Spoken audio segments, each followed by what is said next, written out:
Hi, friends. Guys, I'm back. Happy October. Get excited. It's spooky season. Yippee! Anywho, guys, I have some things planned for today. Okay, I have some things planned for today. It's October. Is my nail broken? Anyways, guys, now I don't know if you can tell, but I didn't put any makeup on today. And that's for good reason. Cause today I wore my skeleton shirt, and I thought it would be fun if we painted my face like a skeleton. I am allergic to face paint. It does make me break out in a rash, but it should be, but it should be fine. So I got this palette online, and we're gonna see if we can paint my face like a skeleton. Wait, it's kind of nice. It also came with a bunch of brushes. I got a palette that, like, I thought maybe I could actually use. Would not recommend dying on stream. Don't worry, I don't plan on it. That is against TOS. So. But we got this palette. I'm basically just gonna be using the black and the white. But I got this one because it was like the same price as if you were to just get the black and the white. And I thought the other... My camera doesn't want to focus. And I thought the other colors were just cute. And like maybe I could do a cute makeup look with them in the future or something. I don't know. Too haunted for October. Anyways, that's what I'm planning on doing. I'm planning on turning myself into a skeleton. And... maybe reading some scary Reddit stories. We'll clip it. Okay, perfect. I mean, as long as like... Okay, I was gonna say as long as I go viral. And you know what happened earlier today? I was on TikTok and I came across this TikTok where it was like this younger guy. He looked to be about my age, and then this older guy, and they were lip syncing to the sound that went, "That's my purse. I don't know you." And, you know, I looked at this TikTok and I was like, huh, that's kind of funny. It was like when you have to tell the new kid to use their voice to stick up for them, like stick up for themselves. And I was like, huh, that's kind of funny. And then I looked at the older guy and I was like,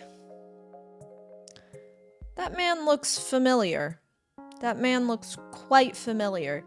And then I looked at the name, at the TikTok name. And you guys can go look this up.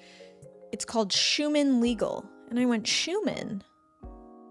That's my cousin.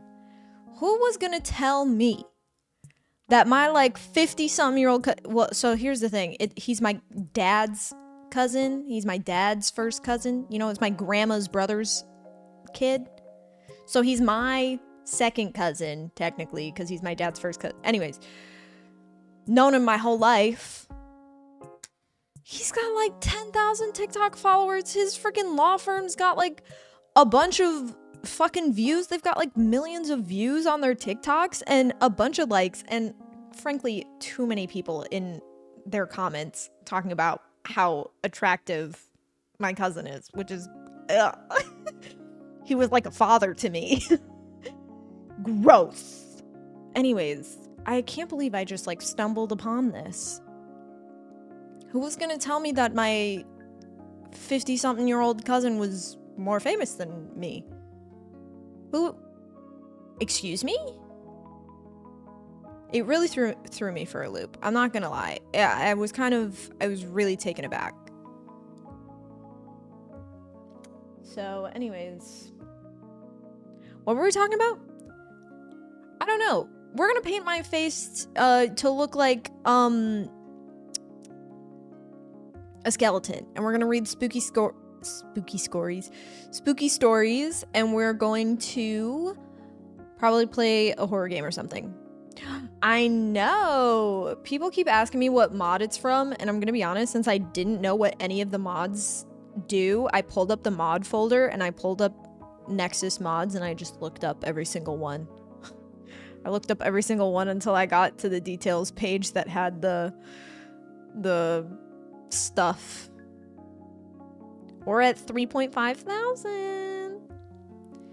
People really want to see how the others have died. Unfortunately, I can't find the other villagers. So they're like, how did Elliot die? Not Elliot. How did Harvey die? Where's Abigail?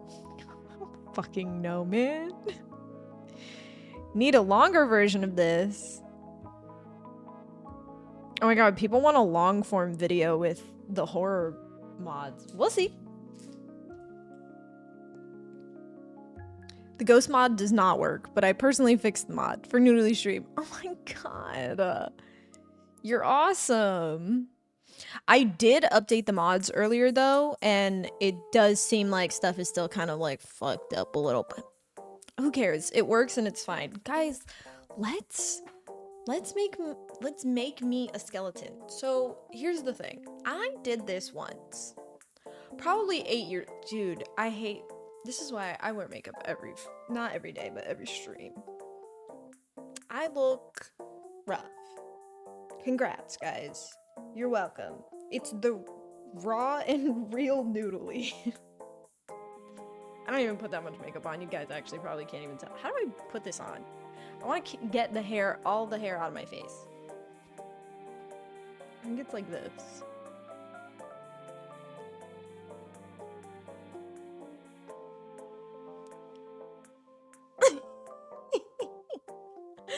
Wait, why is it kind of cute? Look at my ears. Some of the mods are my work, so that's why the mods look awful. Oh, okay, makes sense. Okay, that makes sense then. Kidding. Okay. So here's the thing. I'm gonna be so honest. Oh. It says, do a patch test before application. If any allergies occur, stop using it immediately. I'm sure I'll be fine.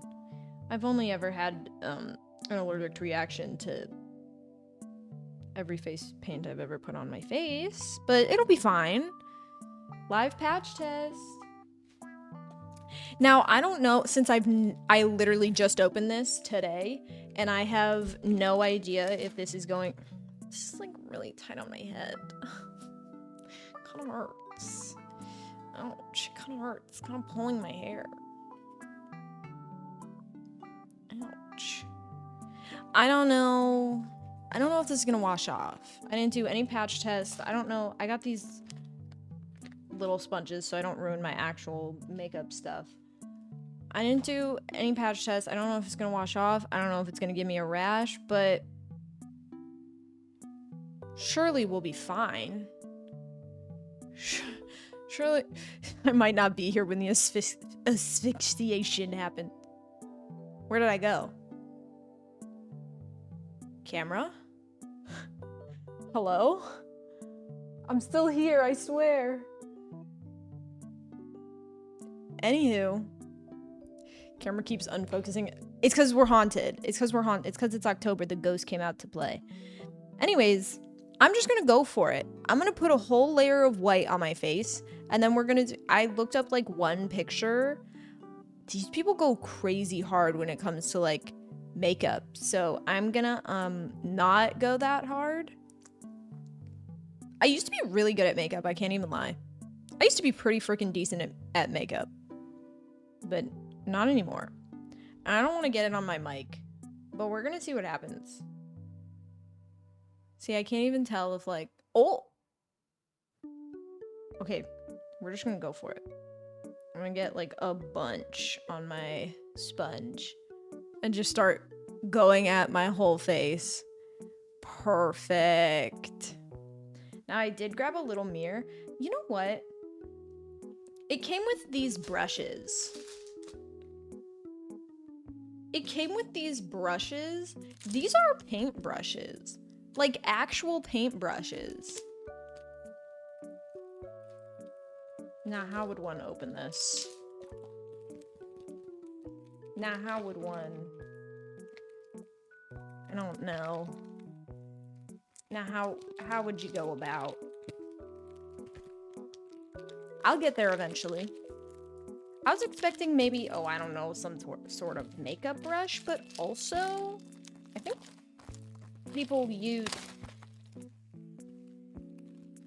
did it, kind of. Don't worry about it. Look at this big brush.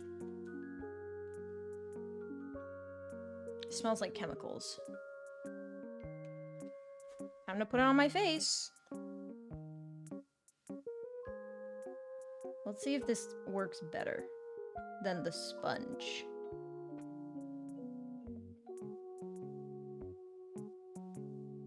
It's kind of like the same. It's kind of like the exact same, actually.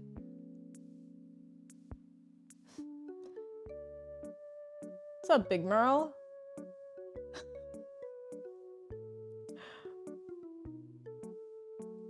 Yeah, so we need the whole face to be white. I'm going back with the sponge. I feel like I'm gonna need like 7,000 layers. Ain't you supposed to get it a little wet first?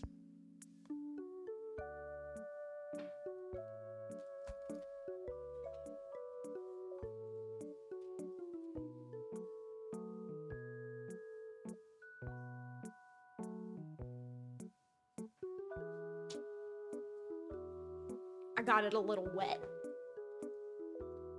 Let's see.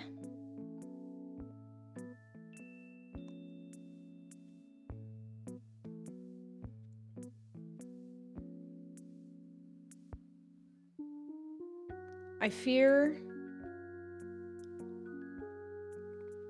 I'm just wiping it off.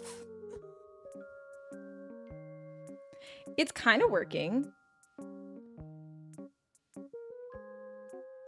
Why is the dust from my face or the palette or the sponge? Can't tell, but there's little black flecks in the paint. Can't tell. I'm sure that this is not gonna make me break out like crazy and get a rash, and I'm sure everything will be fine. Totally. Can you? Yeah, you can tell. I don't know how. You know, I think it's false advertising. They put, like, people who have their makeup done on the boxes and stuff, or, like, on the, like, product page or whatever, like, where you buy it. And it looks so pigmented and so neat. What is that?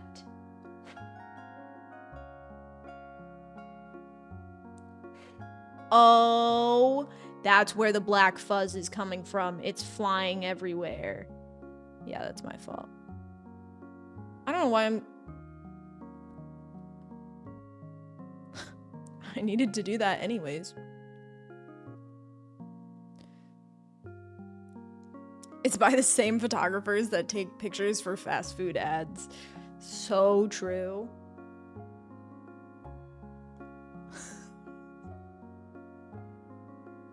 Ew, I don't want to look at myself. No, but it's fine. Just get it all on there. So my dad was supposed to come over today. And that's why stream was gonna get pushed back, but then I said, actually, Dad, can you not?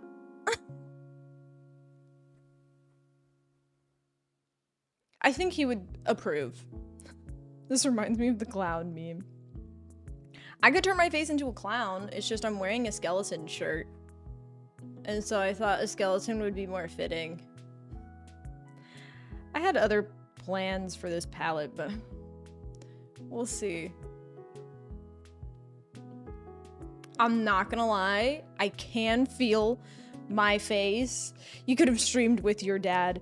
Oh, I'm sure he would have loved that. He would not. My dad would not like that. My dad would love to, like, move off the grid.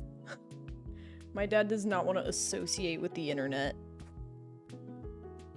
God, I hope I'm not. It's kind of hard to do the makeup in my camera because it's inverted. Oh God.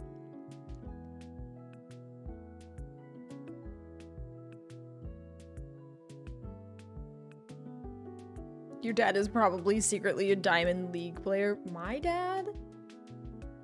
I don't even think my dad knows what a video game is, TBH. He does. He does, but he doesn't. There's no way.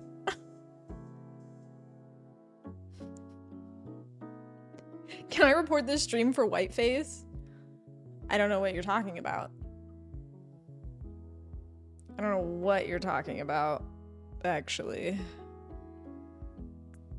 Wow, that was actually kind of incredibly effective.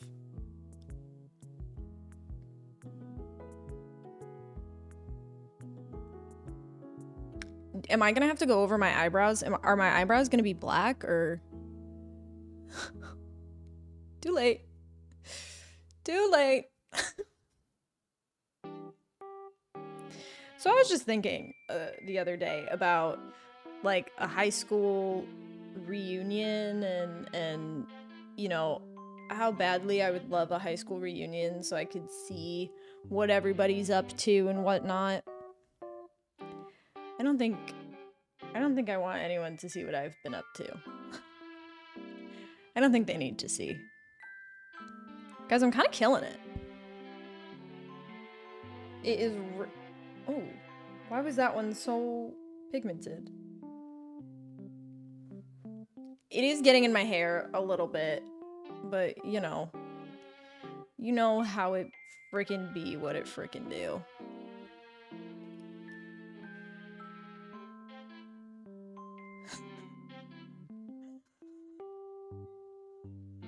Show them your TikTok for the reunion.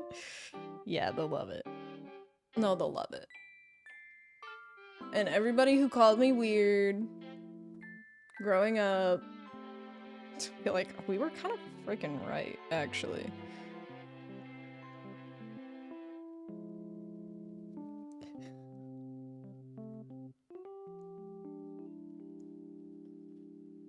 Yeah.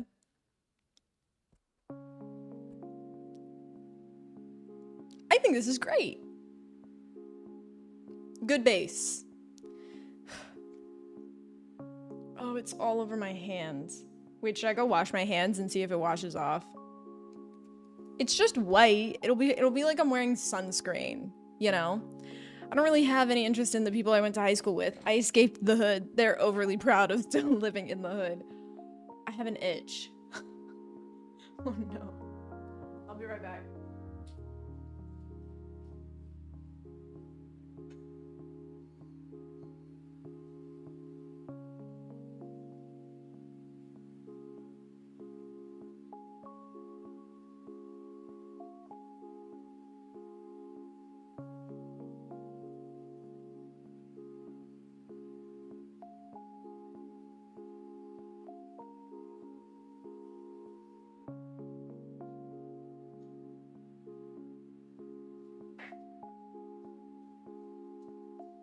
Okay, it washed off my hand. All right, now here's the true.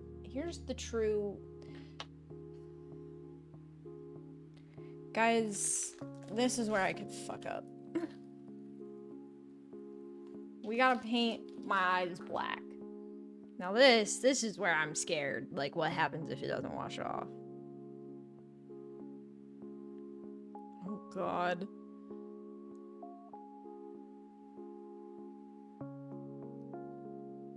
You know, I brought out a little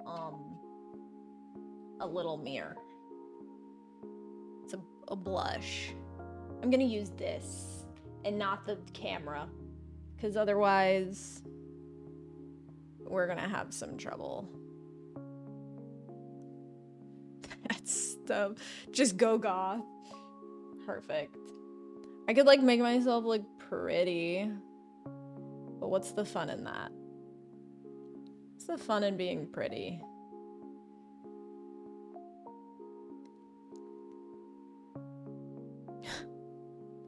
Oh god. It's kind of working. Oh, I get it. You're going as Johnny Lawrence from Karate Kid. That's literally what my boyfriend said. That's literally what my boyfriend said. He was like, oh my god, you're gonna dress up as the bullies from Karate Kid. Okay, it's really close to my eye. Maybe I should use like actual eyeliner. Goth noodly.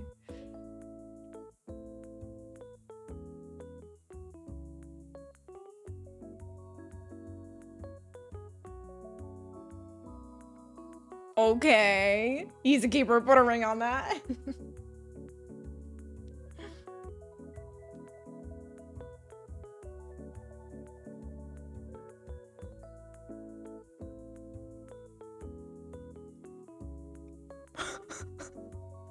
We're getting there. Don't worry about it. You know, sometimes I think, like, what happens if someone who only watches me for my Stardew content comes to stream and sees this? It'll be fine. I'm sure it'll be fine. I will not lie to you, my face feels kind of warm. I don't think that's supposed to happen. Bitch. These brushes are killing me. I'm sure putting it right next to my eye is exactly what you're supposed to do. I'm a little scared. Is this cute? Okay, I'm going for it.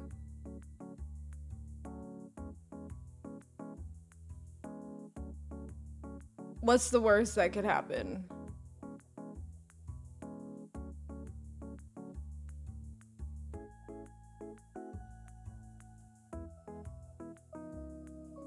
Boom. Can you change to an arts and crafts category? No. Do my teeth look whiter or yellower because of this? Oh, I can feel it around my eye. Whose freaking bright idea was this? Which one of yous? Whose bright frickin' idea was this? Couldn't have been me. I'm allergic to face paint. Why would I ever subject myself to this?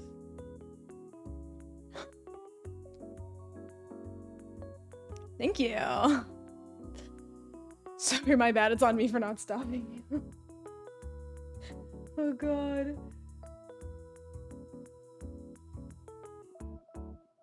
Guys, am I gonna be okay?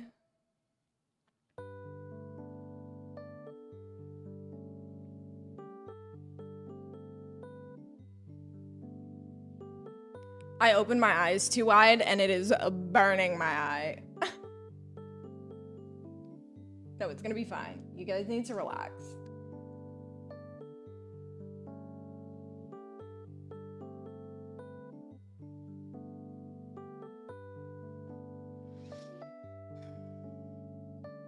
Came for Stardew, stayed for this. Appreciate it.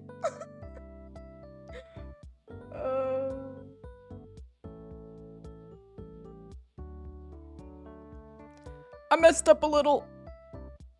It's okay, because I needed to make that area bigger anyways. Oh. Oh. Oh, I'm just making it worse. Oh.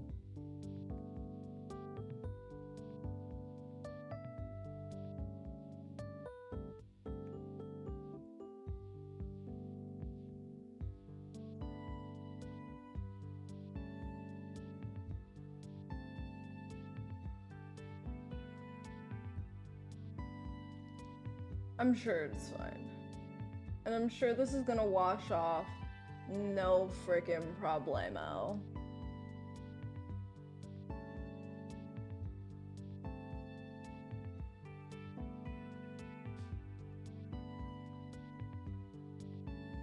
Keep coming back because the streamer is entertaining. However, I'm also a known troll on Twitch, so I can never tell the streamer they're entertaining. So pretend instead of all this message said was Ligma.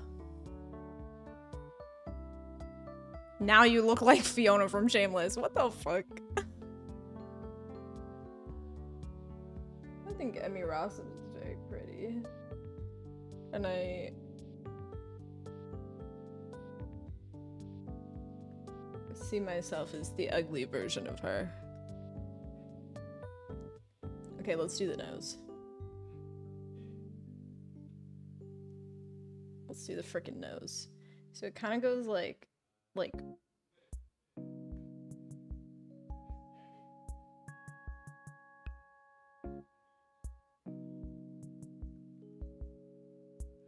better than Fiona from Shrek. Guys, I'm not gonna lie. I was at Target the other day and I saw that they have this Shrek shirt that comes with a Shrek beanie. And I did just buy a face paint palette. So like,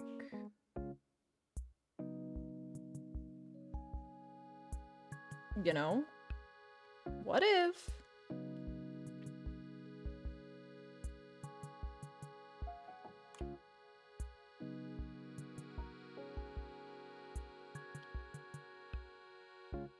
It'll look fine.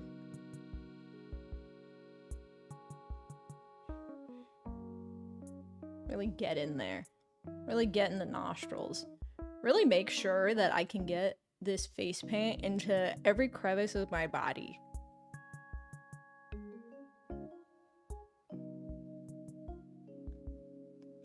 Okay.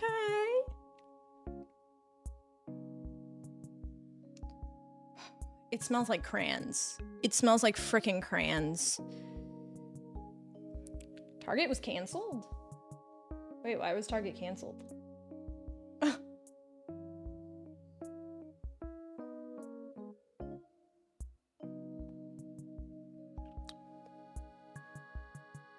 Okay, look at me. Don't look at me. This new look is definitely an improvement. Right. I would say mods ban him, but you are the mod, so egg on my face.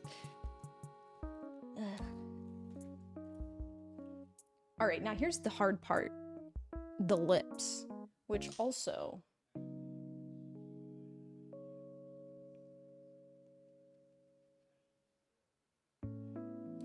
it's all over my fingers. Ow. Oh, I'm like, where the heck is my phone? It's under the palette. I have no clue, but everyone made a huge deal about it and their stock dipped. Oh. Well, I'd just be doing whatever the hell. I can't lie. Okay, so people make the very inside black and then they draw a line and then they do like teeth. I was just gonna do a very simple one. Like I'm looking at this girl right now. I'm like that one. Let's see. Should I make this bigger? I feel like I look like a dog. Whatever.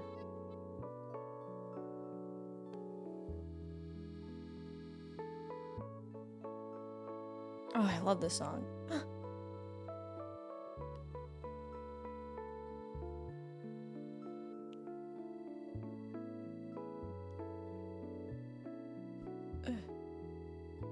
I just followed the crowd and try not to care too much because this world has gotten stressful. So true.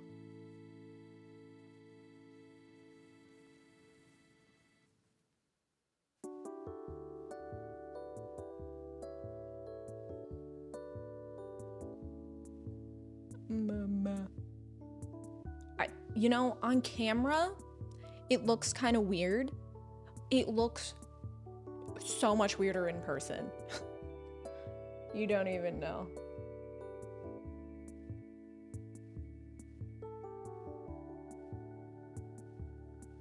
Like, I could never actually, like, go out with this palette on.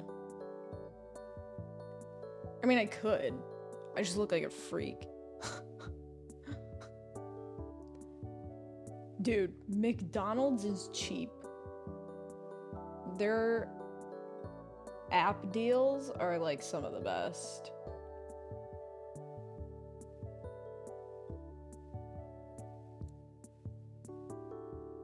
I fucked it up a little there.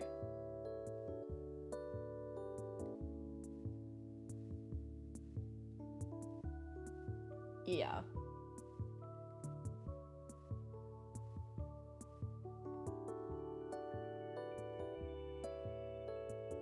Well, I just went on a freaking week-long road trip. It's kind of impossible not to stop at a McDonald's. I say just. We got back in July. So.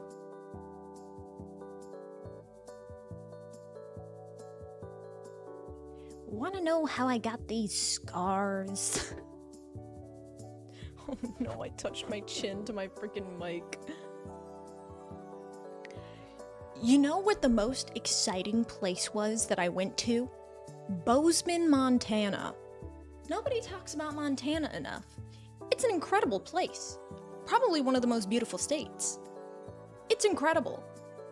Guys, if you ever have the opportunity to go to Bozeman, Montana, do it. I'm gonna follow my actual teeth in making... I look fucking insane. I'm gonna follow my actual teeth making the lines.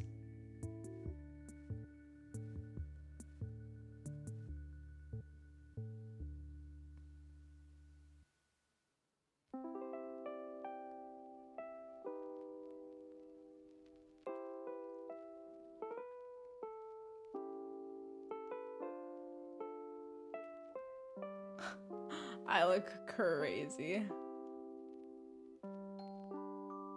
Favorite town in Montana is Hannah.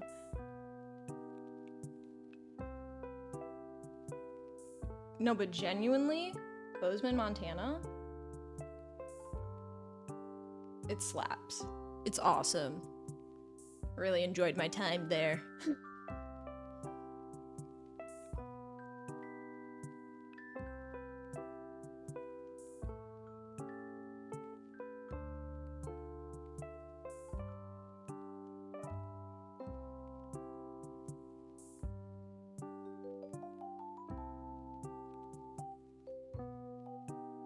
I see no need to go back to South Dakota, though. I did go to South Dakota. You know what? I actually really enjoyed Mount Rushmore, I can't lie. I learned so much.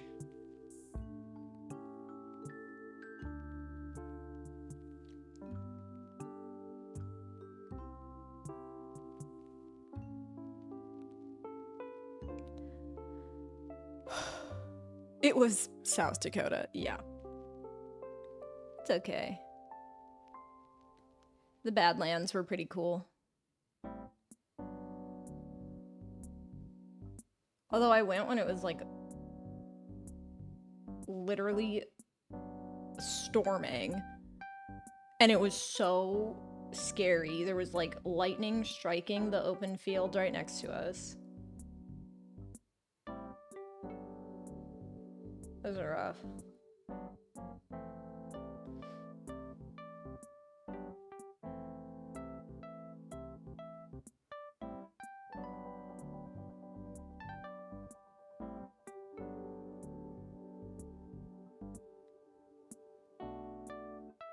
Ladies. Shout out Chicago. Peace, love, Chicago.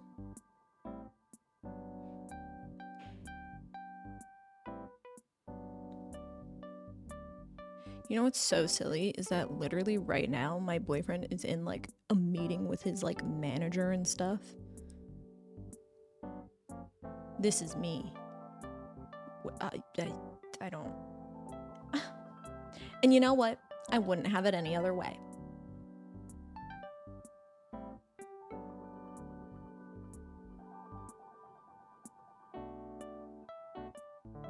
All right.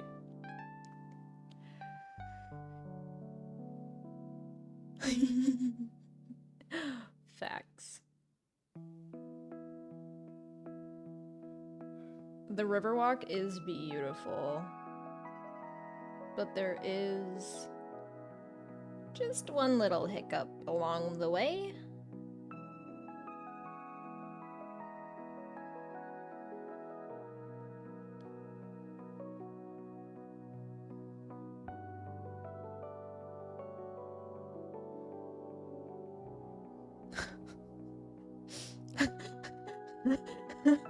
Yeah, it's very right in the middle of everything.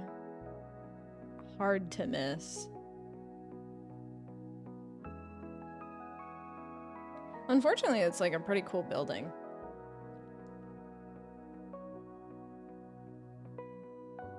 Like the architecture of Chicago is insane. Guys? Am I doing it? Why did I get like so serious about it all of a sudden? Why so serious?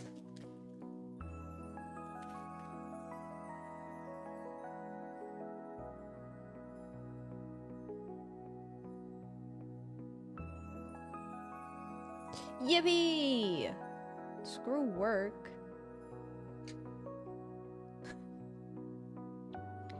Should I keep going? I'm gonna do like one more.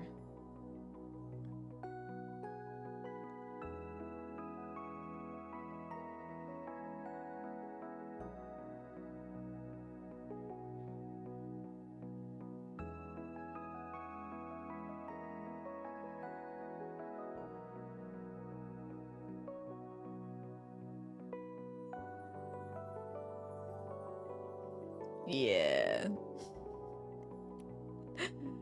Mount Rushmore is the tackiest thing, and it's an embarrassment to our country. What? I had a lot of fun at Mount Rushmore. I learned about Guts and Borglum.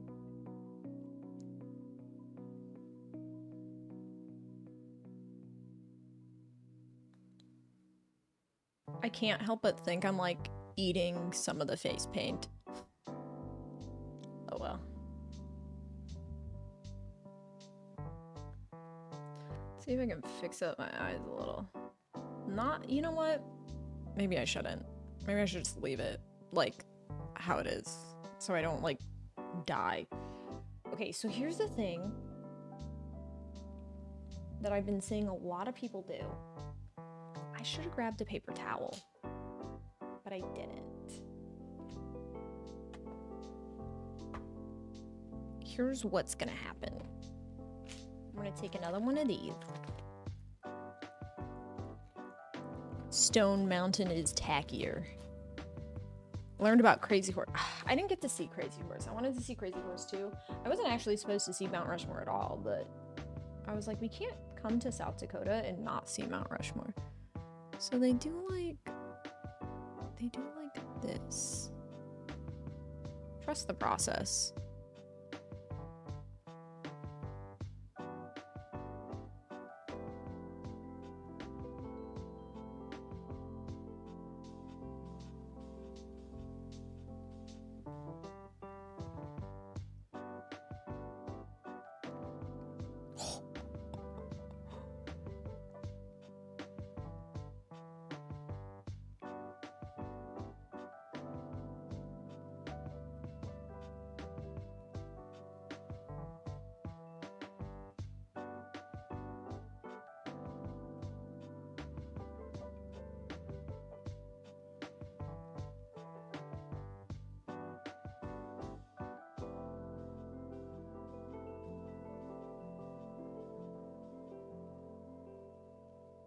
Yeah. Stop at Wall Drug? I didn't, but the amount of signs. Dude, the amount of signs for Wall Drug is insane. It'd be like free water, 50-cent coffee, $1 donuts for veterans, fresh pie.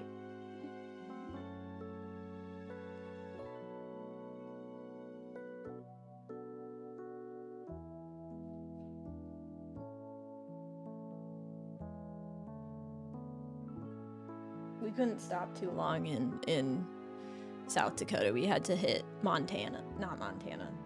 Minnesota. Take this. We went all the way from Washington State to Illinois. Guys, what do we think? Guys, did I do it? Did I like kind of do it or what?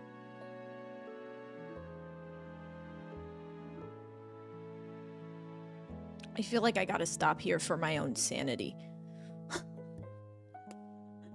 Do I look like a skeleton with my shirt?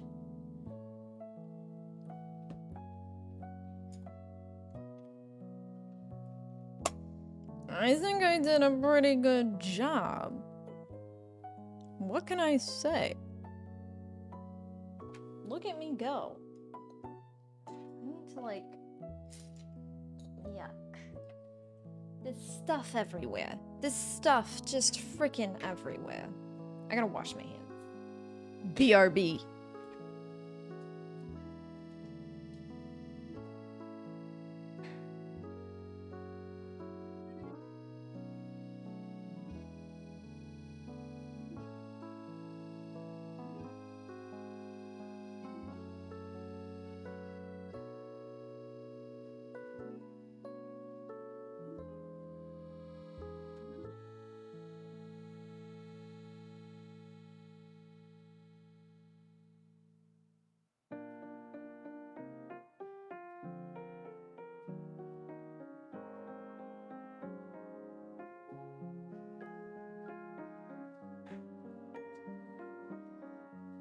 Guys, I ran into my boyfriend while I was washing my hands, and he was fun's over. The fun has just begun, Tom.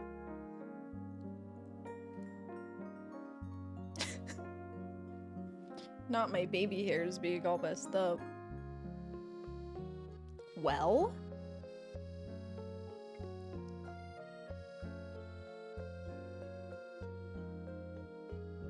How do I look? You know what? I think I did a pretty... It really smells like crayons. Like oh, I have an itch. It really smells like crayons. I can't lie. I don't think that's healthy. I don't.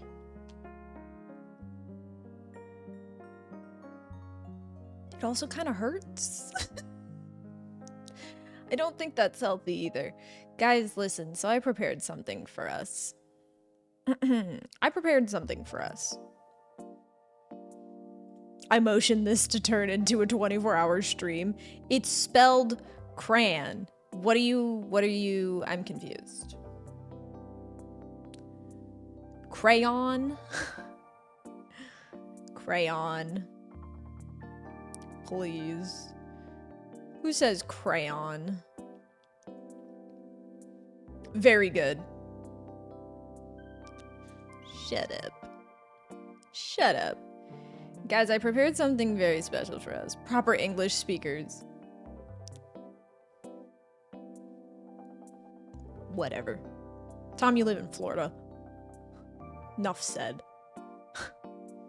Nuff frickin' said. Spooky European village Halloween ambiance. Guys, this is perfect. This is just what I was looking for. I had a job interview this morning. Incredible. One step closer to getting the fuck out of here. I'm really happy for you, Tom. But now I can't use the fact that you live in Florida against you, which sucks. Boo. Guys, listen, I had something very special for us planned. We're gonna read some scary stories by the fire. It's gonna be very fun. We're all gonna have a good time. And I'm gonna bring you guys up because I forgot where you were. You're all the freaking way over here.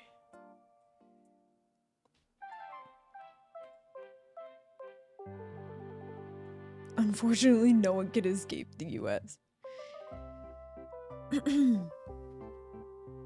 You can still call him Florida Man because you can take the man out of Florida, but you can't take the Florida out of the man. Exactly. Exactly. Guys, I want to see if I can, let's see here. Okie pokey. Do that. Do that. Can you guys hear this? Of course you can. I can see it. I can see that you guys can hear it. If there's an ad, it's gonna be a problem. Have we done the new Neil.fun? No, we have not. We'll do it next Variety Day. You're still tainted by the state. Tainted by the state is crazy. Okay. Guys, I figured that we could go to Reddit and we could read some scary stories to like kick off Spooktober. You know what I mean? Tainted by the state of another. Oh my god, you know what thought I had the other day? So where I live, there's like a smaller entrance that has like 2 or 3 big trees, which you don't get a lot of like big trees in like at least this, you know, in the Midwest. At least not in like the suburbs of Chicago. There's not like huge trees everywhere. You'll get like one big tree every couple blocks, right? You live near trees, #docs. Anyways, I saw these trees and I went, I like that we have this little area with the trees. It reminds me of home. I was thinking about Washington. Illinois is home. It kind of made me sad for myself. I was like, oh, I don't know who I am anymore. Anywho, guys, we're gonna read some scary stories. And I wish it was dark. It is in fact getting brighter outside as I speak. In fact, the sun may blind us any second now. I wish it was darker in here. And I tried to turn my light to red, but the battery died. We can watch ghost compilation videos. Great idea. Anyways, I wanted to read a Reddit story or two. I found one that's not too long. We could do like scary like r/spooky or scary like r/politics. There will be no politics here.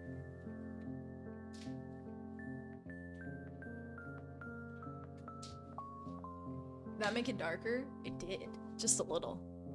That's too scary. I don't want to frighten the children. So everybody gather around. Everybody grab. Thank you. Everybody grab a hot chocolate, maybe a popped corn, and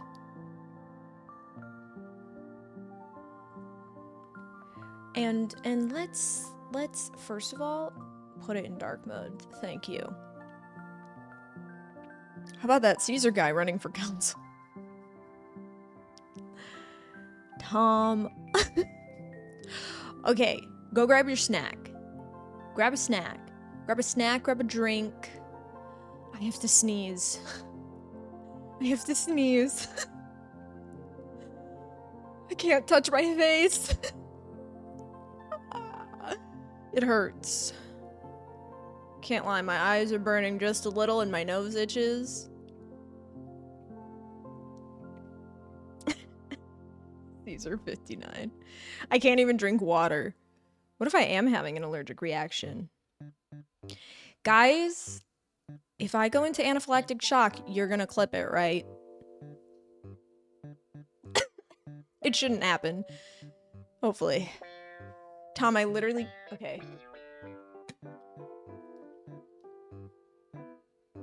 I don't feel like two-handing a water bottle with an open mouth is very, PG for stream. Just as a woman.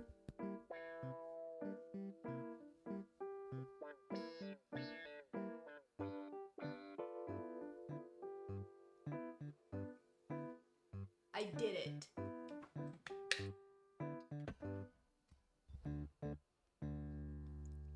Is everyone comfy? Is everyone cozy? You got your favorite stuffed animal with you? You got some popcorn? You got, some Nutter Butters? Perfect. Guys, I found this story on r/scary stories by BC Meat Eater 123. Alright? It's called My Son Thinks There's a Woman in His Closet. Mom, Dad, she's back, she's back.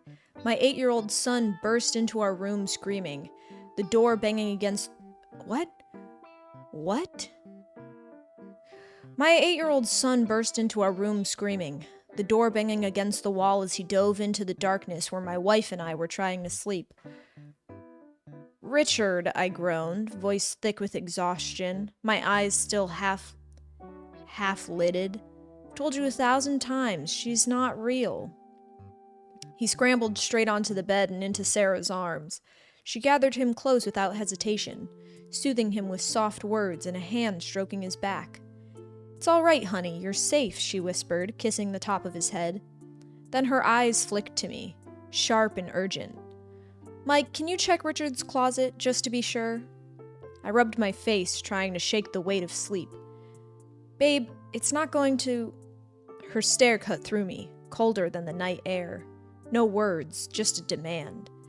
I sighed, swung my legs out of bed and shuffled toward my son's room. We'd done this song and dance at least 15 times now, and it was starting to grate on me. About 2 months ago, Richard had first told us about the woman who came out of his closet at night to whisper to him. At first, we were obviously horrified. When I heard his screams that first night, I'd run like a bat out of hell down the hall, flicked the light switch on, and found him trembling, finger extended at the closet door. I'd ripped it open without a second thought, heart hammering, scanning every corner for any sign of a threat. But of course, there was nothing there. Just a neat row of clothes, boxes, and a few scattered toys at the bottom. This time was no different. I opened the closet door with irritation, and upon looking at an empty space once again, there's a couple typos, I can't lie, there's a couple typos. I closed it a little bit harder than I wanted and went back to our bedroom. It's all clear, buddy, I said softly, stepping back into our bedroom. Richard was still curled up in Sarah's lap, his face blotchy with tears. She said it's almost time for me to meet her other children, he choked out between sobs. She said you don't love me, only she loves me, and that she's my real mother. His eyes flicked up to Sarah's face before he buried himself against her chest, clinging to her like a lifeline. But I don't want her to be my mommy. You're my mommy. It's okay, sweetheart, it's okay, Sarah cooed, rocking him gently. You're not going anywhere with her. You can sleep with us tonight. I tried to catch her eyes, sending her a desperate look that screamed, absolutely not.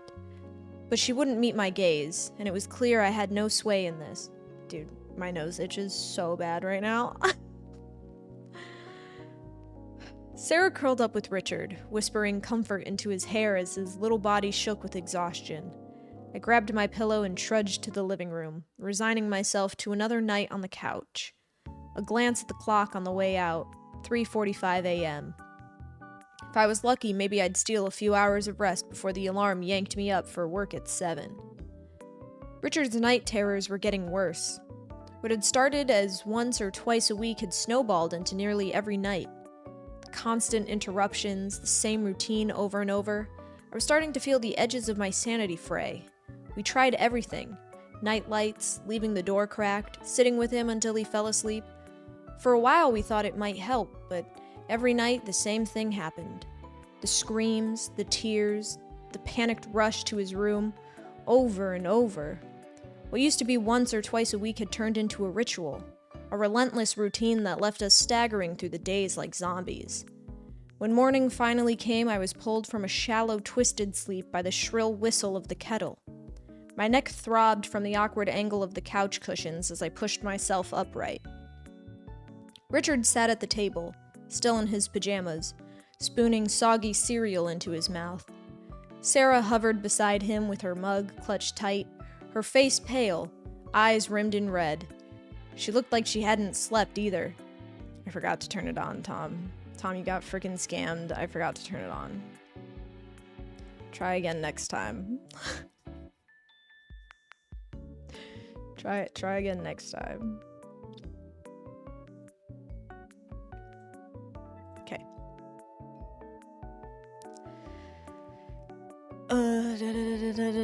Sarah hovered beside him with her mug clutched tight, her face pale, eyes rimmed in red.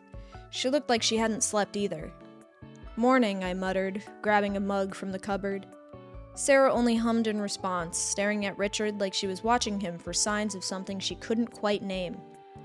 "How'd you sleep, buddy?" I asked, forcing a note of cheer into my voice as I reached over to ruffle his hair. "Fine," he mumbled, without looking up from his cereal. His voice was flat, distant, too old for an 8-year-old. I frowned. "No bad dreams?" "I've told you, it's not a dream," Richard said quietly, but there was a tremor in his voice.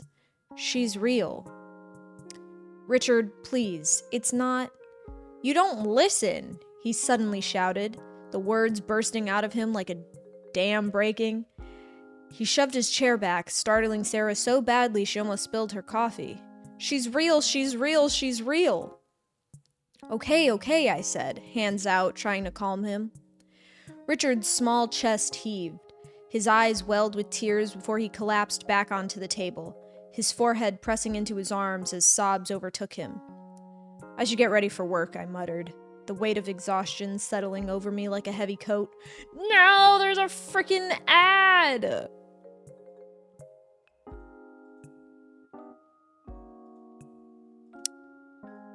And we're back. I stormed out of the room, shoulders tense, each step dragging as though the floor itself were holding me back. I shambled into work feeling hollow, the morning's tension still clinging to me like wet clothes. Every step felt heavier than the last, and the hum of fluorescent lights overhead grated on my nerves. My coworkers greeted me with cheerful hellos, but their voices sounded distant, almost muffled, as if I were underwater. Meetings blurred together. I nodded at things I didn't absorb, smiled at jokes I didn't hear. My hands shook slightly as I sipped coffee after coffee, trying to fuel my brain enough to function. By lunchtime, my stomach had tied itself in knots, twisting with anxiety rather than hunger. I was more caffeine than man. The day felt endless, each task a mountain, each conversation a strain. I smiled when someone complimented a project, but it felt hollow, forced. Every text or ping made me flinch, half expecting it to be a message from home, a new terror, a new scream, a new worry. The day felt endless, each task a mountain, each conversation a strain. I smiled when someone... Wait, did I literally just read that? Fuck me, bro. Maybe I'm more caffeine than man. I can't even drink caffeine. By the time the workday ended, I was completely drained. My mind frayed at the edges. I packed up slowly, almost reluctantly, thinking of the evening ahead. Another night, another battle against shadows only I could see. The thought made my chest tighten, but I knew I'd march back home anyway, because that's where my son was, and he needed me. That's when I had an idea. On the way home, I stopped at a local electronics store and picked up a nanny cam. It was small, unassuming square with a tiny lens in the center, but I knew it could be the key to finally understanding what was happening. After a quiet, tense dinner, I explained the idea to Sarah. She listened carefully, her eyes tired, locked on mine, and after a moment she nodded. "It's a good idea," she said softly. "Anything to help Richard and us." I passed Richard in the living room. He was lying on his belly, engrossed in a pair of dinosaurs, making loud roars and snarls as he smashed them together. Nearby, a drawing caught my eye. It depicted the three of us, me on the far left, Sarah in the middle, and Richard to the right. But at the very edge of the page there was another figure. It was taller than any of us, long black hair falling over its head, arms unnaturally long, and a crooked smile crudely drawn across its face. I clung to the hope that the camera would finally reveal the truth, that it was all in my son's head. I set up the nanny cam on Richard's dresser, a perfect vantage point capturing both his bed and the closet in frame. Tomorrow morning, I planned to show him that nothing was in his room, that everything was safe, that we could all sleep easy. After downloading the app and double-checking that the camera was recording, I got Richard ready for bed. His small hands clutched his favorite dinosaur as I helped him into a pair of blue pajamas and tucked him in. "See that?" I said, pointing to the camera as I crouched by his bed. "It's a camera. It'll keep you safe." "Will she see it?" His voice trembled, the terror behind the words unmistakable. "I don't think so, buddy," I said gently. "She probably won't do anything. I'll be watching over you tonight. I'll keep you safe."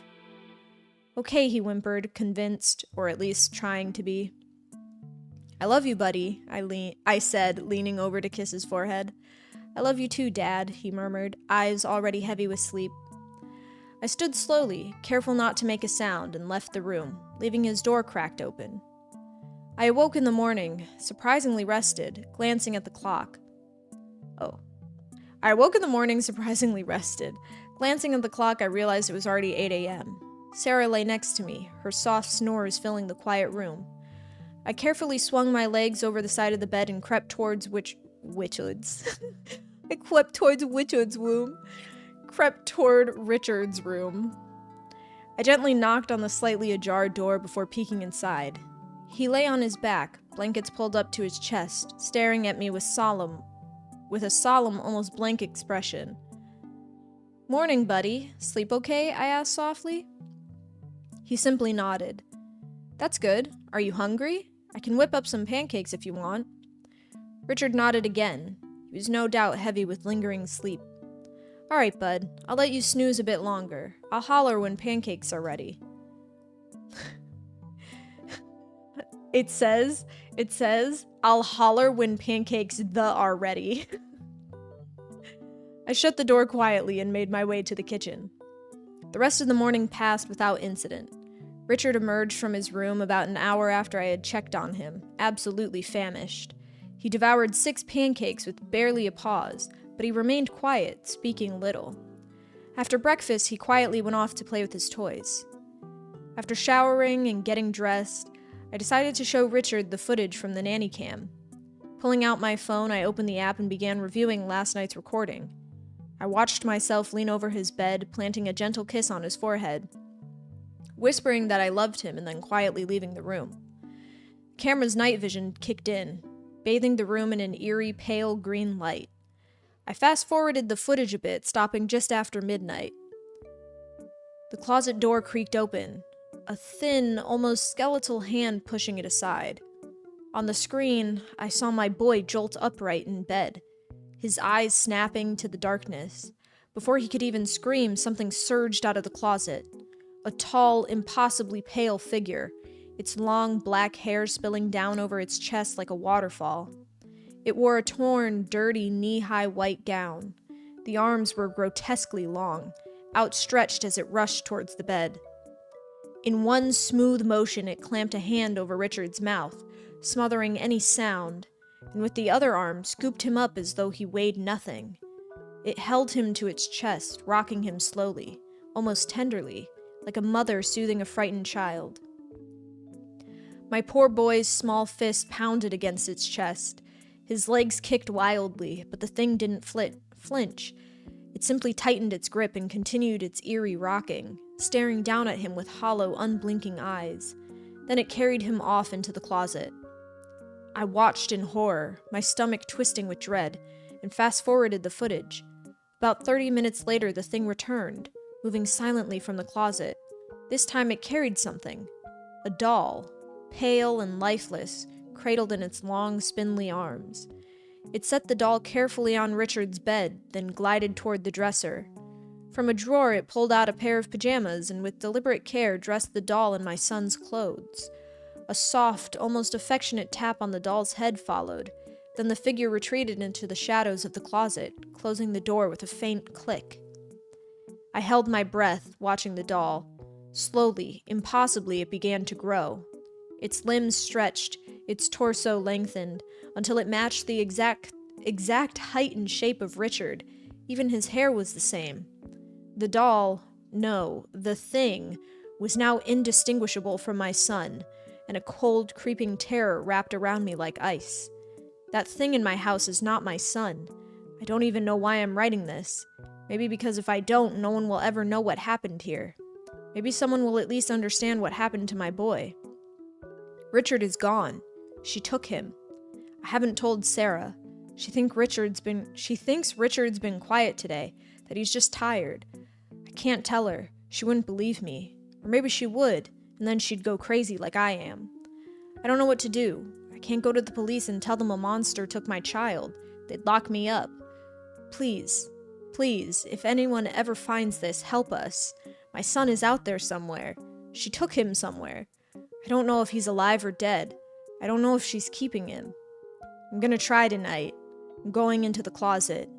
If I don't come back, if Sarah finds this, tell her I tried. Tell Richard I'm sorry. Dun dun dun. Well, that was lovely. Well, wasn't that nice? Little Richard got abducted by the closet monster. Rip Richard. Richard is such not a little boy name. Sorry, I fell asleep. Good. Mommy loves me. No, I'm trying to find another one. I like the ones where it's like, this could happen. I was thinking the same thing. Who would name a kid Richard these days? Oh, man.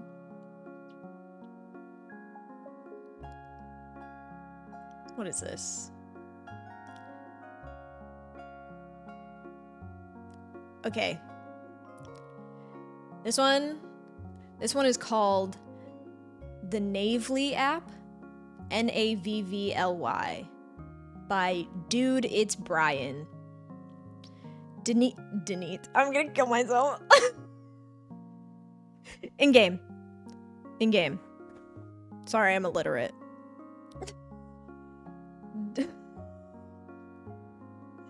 I can't. Okay. Delete the Navly app. I'm not fucking around. Delete it right now before you finish reading this. I don't give a shit if you're in the middle of a trip. Pull over and delete it. I'm writing this at 4:47 a.m. because I can't sleep. Can't stop checking my windows. Can't stop hearing that notification sound. 3 weeks ago, everyone at work wouldn't shut up about Navly. It's like Waze had a baby with some military-grade GPS, they said. It knows routes Google doesn't even have mapped. Downloaded it on my lunch break. First week was perfect. Too perfect. Found shortcuts through my neighborhood I'd never seen in 15 years of living here. The first glitch was so small I almost missed it. I was picking up pizza from Marco's, same place I'd been going since high school. Typed it in. Navely directed me 2 blocks over to this abandoned industrial complex. Windows blown out, walls tagged with graffiti from the 90s. The loading dock had a tree growing through it. But on my screen, there it was. Marco's Pizzeria, 5 stars, open until 11 p.m. I drove to the real Marco's. When I parked, I checked the app again. My blue dot sat at the right address, but the map still showed Marco's at that dead building. I screenshotted it because what the fuck, right? The timestamp on the screenshot says 8:43 p.m., but when I looked at it the next morning, it said 11:17 p.m. I know that's wrong. I know it. A few days later, driving through Old Town, the app says, turn right on Elm Street. My grandfather died on Elm Street in 1971, when they renamed it Kennedy Drive after the assassination. The street sign said Kennedy, but my phone showed Elm. Every street had its old name. Roosevelt Avenue was Main Street. The Memorial Park was labeled Coleman's Slaughterhouse. I pulled over and just scrolled around, my hands getting sweaty. The old Regal Cinema that burned down when I was 12? There, in perfect detail. St. Mary's Hospital's psychiatric wing that they demolished after those patients died? Fully rendered. Is there a nightmare on the street? Yeah. Even had little icons showing it was open 24 hours. That's when I noticed the reviews. The burned down cinema had a review from yesterday. Great prices, but the seats feel wet. St. Mary's had one from this morning. They won't let me leave. The walls keep getting closer. My buddy told me to delete it. Said it was probably some ARG bullshit or a fucked up art project. Should have listened. Should have fucking listened. Last night I was coming home from Sarah's place. Oh my god, Sarah's having an affair. Last night I was coming home from Sarah's place, taking the back roads because I-85 was backed up. Midnight, no other cars. Navely pinged a faster route. Yeah, okay, and now Google's freaking AI llamas ruining the ambiance. Let's start over. Last night I was coming home from Sarah's place, taking the back roads because I-85 was backed up. Midnight, no other cars. Navely pinged a faster route. Left onto County Road. I almost said County Road. County Road 47. I'd had a few beers earlier. Sobered up by then. Don't worry about it. This dude's drunk driving. So I was just following directions on autopilot. The trees got thicker. My headlights kept catching these white shapes on the side of the road. Thought they were mile markers at first. They were crosses. Old ones. Dozens of them. In 400 feet crossed the Kensington Bridge. I knew that name. Everybody who grew up here knows that name. June 15th, 1982. The Kensington Bridge collapsed during a flood. The Brennan family, mom, dad, 3 kids, went into the water. They found the car 2 miles downstream. They only found 4 bodies. I slammed on brakes so hard my tires screamed. My headlights lit up the edge of nothing, just twisted metal barriers and a straight drop into black water 30 feet below. If I'd been texting, if I'd been going 5 miles faster. I sat there shaking, engine running, staring at my phone. The blue line on the screen continued straight across the bridge that wasn't there. My dot sat at the edge, pulsing, waiting. Then I saw them. Gray dots, dozens of them. One was on the bridge, right in the middle, over the water. It had a name tag. Timothy Brennan, age 7. He was the one they never found. I zoomed out with trembling fingers. They were everywhere. Gray dots in places that didn't exist anymore. The collapsed mine shaft off Highway 19, the old Foster house that burned with the family inside, the woods where they found those hikers back in '08. Each dot had a name. Each name had a date. Some of the dates were in the future. I threw the car in reverse and got the fuck out of there. But here's the thing. As I was backing up, my headlights swept across the road one more time. There were tire tracks in the dirt. Fresh ones, leading straight off the edge. I made it home somehow. Hands wouldn't stop shaking. I sat in my driveway for 10 minutes before going inside because I noticed something else. There was a gray dot in my neighbor's house, right in their bedroom. It had been there for 3 days. The Walkers had been on vacation for 3 days. I called the cops. Said I saw someone breaking in. They found Mr. Walker in his bedroom. Heart attack. Been there since the night they were supposed to leave. Never made their flight. Before I deleted the app, I had to look one more time. Had to see my house. My blue dot was in the kitchen. But there was a gray dot in my living room.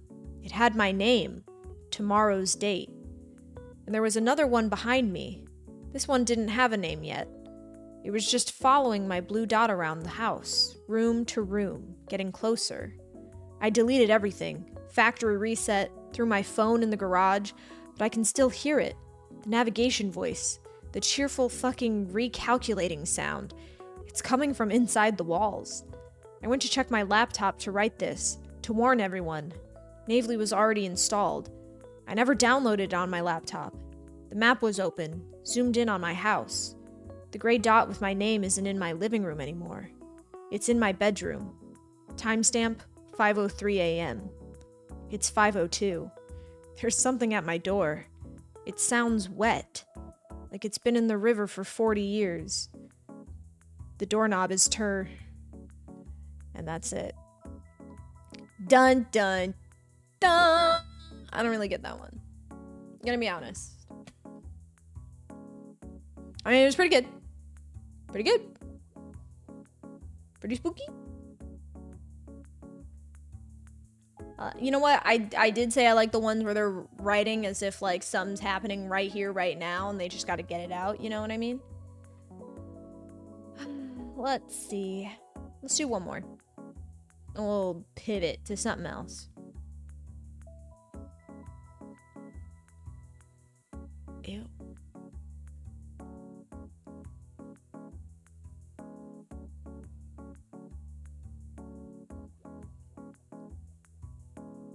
No city would get the people to agree on that many street name changes. Yeah, totally. Let's see.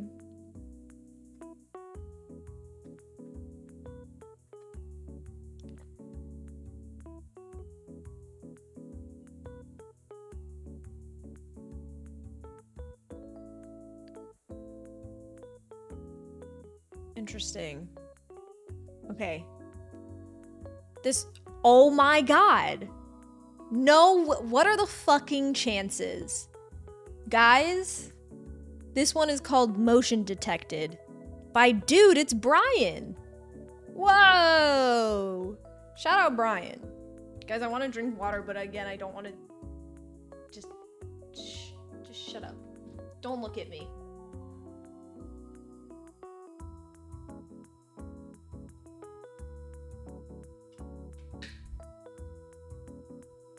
My chair is hitting the mic. Wouldn't you like to know? Also, it's spelled Brian, B-R-Y-A-N, apparently. I don't know if it's like, listen, and now I don't know if it's kind of like a placebo effect, but my face does feel very strange right now.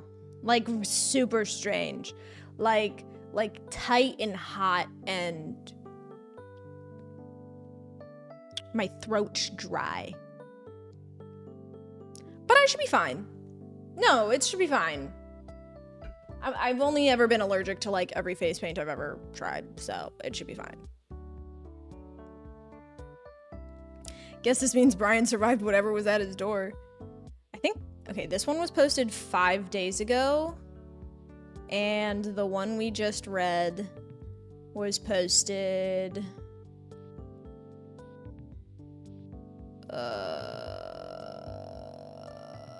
where the heck is it? Hello? 2 days ago. He's churning these out.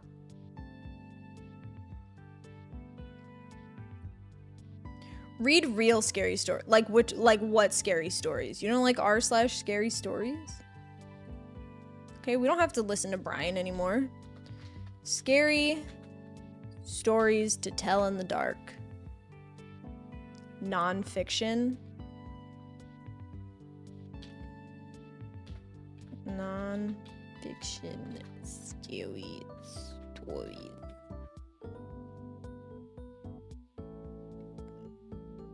Burp.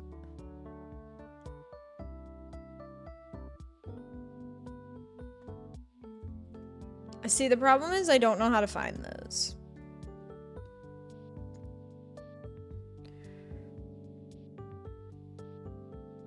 Real scary stories Reddit.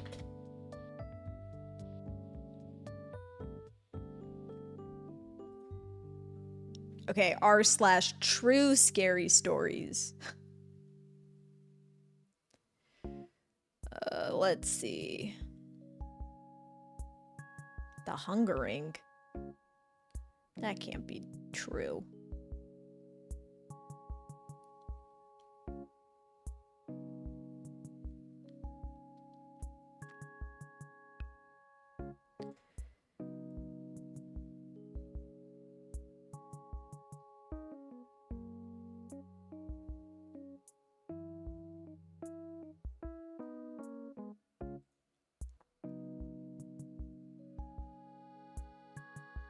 Hmm.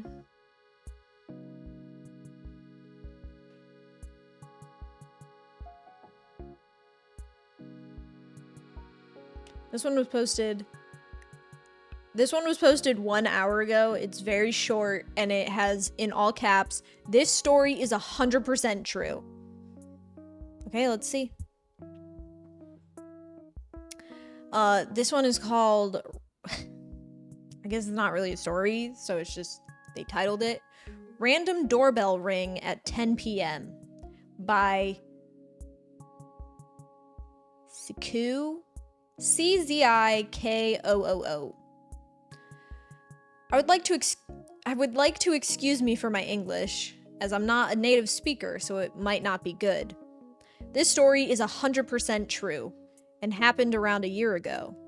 When my parents told me they would be gone for 2 days for a birthday party for a member of our family, I already knew what I was going to do with this information. I messaged my friends telling them that I'll be having a sleepover the same day that my parents were going to the party. After a few days, the day finally came.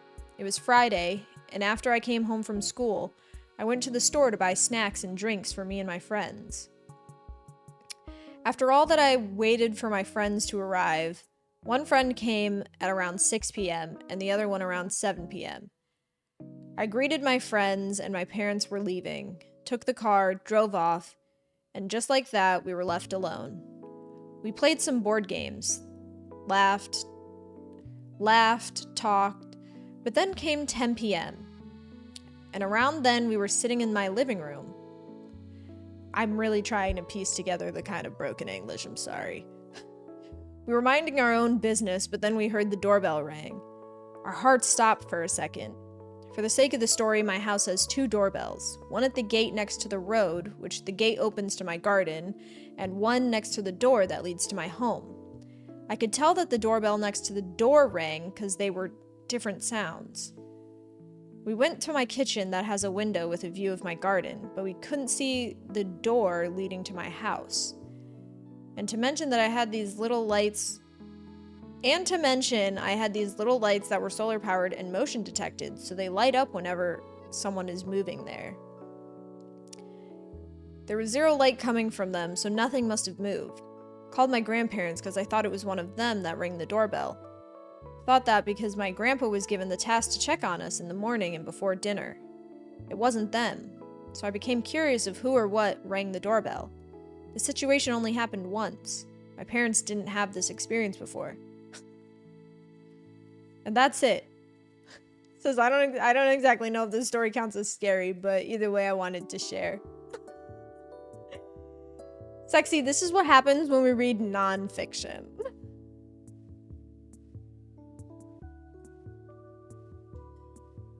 We get a Ticketmaster ad. Let's see if I can find a different one. That was the scariest story ever.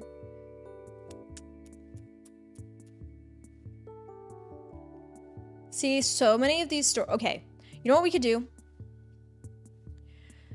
This guy, this is what happened. This guy posted, "What's the most unbelievable paranormal event you've experienced?" By No Performance 5778. And we could read the replies to this. Why not? When my dad died, after the funeral, there was a get-together at my parents' house. There was a young kid there, about 3 or 4 years old. People were standing around in small groups talking to each other, and this little kid would run up to miscellaneous people at the gathering, point at them and say, "Who's he?" and then just kind of run off to the next person. While my sister and I were standing next to each other talking to one of my dad's old friends, and the little kid ran up to us, pointed in between us where no one was actually standing and said, "Who's he?" and then again ran off.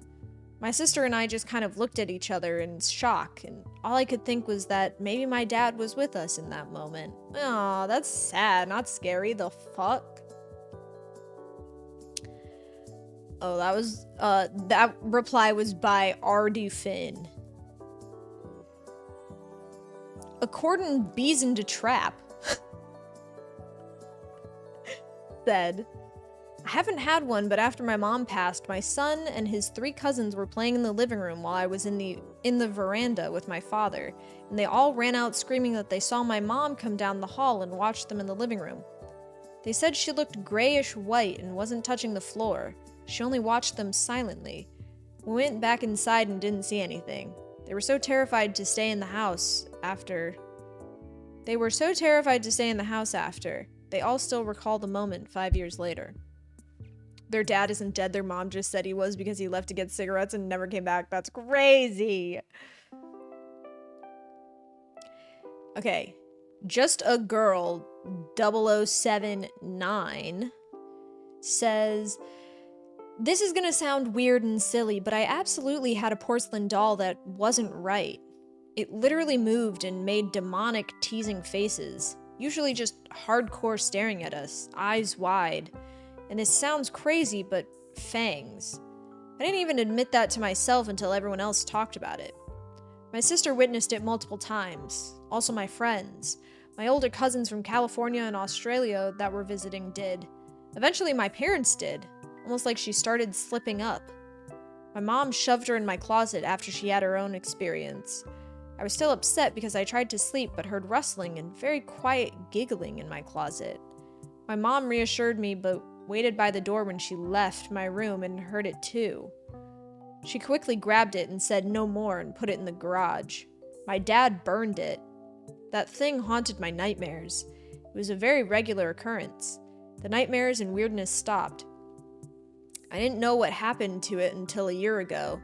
It was bought by my grandma in the hospital gift shop the day I was born. I know it sounds batshit, but when everyone else brought it up, I couldn't pretend it wasn't happening anymore. I found a photo a bit ago. I'll try and dig it up. You guys want to see the photo of the doll? It's kind of freaky. Kind of spooky, scary. I'll show you the doll.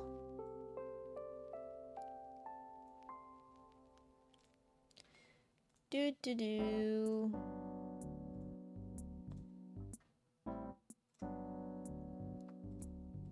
That's the doll. This is the doll. Spooky. Ooh.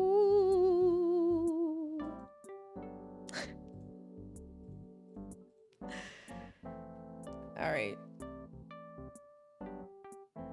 Man, that guy's on shrooms. You can't trust what he was saying. All right. My horror story is a tow truck driver. Oh, this is like actually kind of a story. Okay. This is by Late Garden 5557. My horror story as a tow truck driver. And it is true scary certified. Okay. I was a RTTO, registered tow truck operator, for about 2 years. It was a great job. Pay was good, lots of overtime and on-call shifts. I got into the career because of shows I watched as a kid like Highway Through Hell. Finally, a scary certification. So when I got the chance to go into the field, I jumped on it. The first month was good. I learned a lot of experience and new skills. Part of our job as RTTO was emergency calls with police and fire for crash scenes and impounds. So we saw a lot of tragic stuff.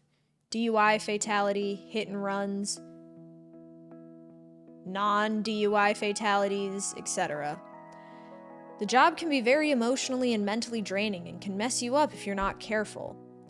However, there's other kinds of aspects to the job not a lot of drivers talk about.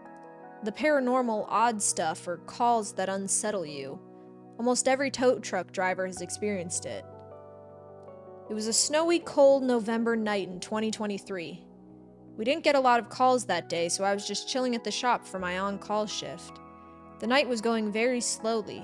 We hadn't gotten any calls for hours, so I lay down for a bit, not expecting to get any calls for the night. Then all of a sudden I get a call for a broken down WSP, Washington State Patrol. Okay, wait. I get a call for a broken down State Patrol car off this dirt road. I didn't think much of it at the time. It wasn't too weird for me, dude, the amount of spelling mistakes. It's kind of making my brain hurt. Wasn't too weird for me since I've gotten a few calls like it before, so I hop in my flatbed and drive up to the call's location.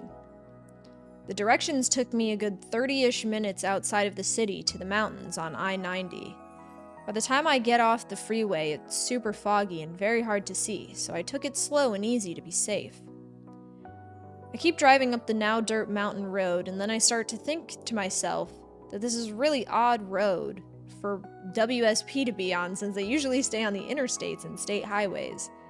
I didn't think much of it when I first got the call because staters and sheriffs do occasionally go out on the more remote roads, but the road I was going on was an unpaved dirt logging road. There was nothing out here but just an old logging road and trees. I try to rationalize it to myself that maybe the cop was just out here for an abandoned car, which would explain why he's all the way out here since cars do get left and abandoned out here often. So I just shrug it off and continue my way up the road. I finally get to the location and stop the truck dead in its tracks and just sit there for a minute. What the hell, I think to myself? The WSP car was parked out on this mountain road with all its doors open and no lights on, with no officers in sight. It was so foggy I really could only see the car, but it was clear to me that no one was in sight. I very heavily contemplated just turning around and going back, but I eventually decided to hop out and inspect the car and look for the officer, since he could have been injured after all. So I hopped out of the truck and grabbed my AR with my sidearm holstered. Since I had no idea what I was about to walk into, I walked up to the car very cautiously. Just because I had my guns on did not make the situation feel any better nor safer. I first check out the driver's seat, then the passenger seat. Odd, I think to myself. Nothing is missing. It was like everything was frozen in time. At this point, I'm starting to get a strange feeling like something is off, and when I look into the trunk of the car and notice the AR is missing, I immediately freeze up and look around. As I'm looking around, that's when I notice that the forest was dead quiet. No wind, no nothing. I've seen a lot of messed up stuff. Dead bodies, entire families killed in one accident, etc. But I was completely unnerved. Something inside me was telling me to get the hell out of there. I managed to gather the composure to do a walk around one more time just to make sure I didn't miss anything. Then I called my dispatcher just to make sure I had the right location and information, and made sure everything was correct. At that point, I was ready as hell to get out as fast as possible. Right before I turned the truck around, I yelled out just to see if I'd get a response, but nothing but dead silence came back. Something is deeply wrong. And with this, I said to myself and booked it out of there. The whole drive back,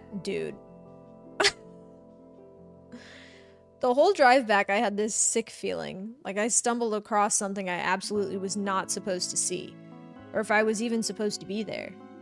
I keep thinking why the cop was all the way out there, why he left the car, or why all of the doors were wide open if it was even a cop in the first place, or more or less, why only the AR was missing when thousands of dollars worth of equipment was in the car. Not a single comma, man.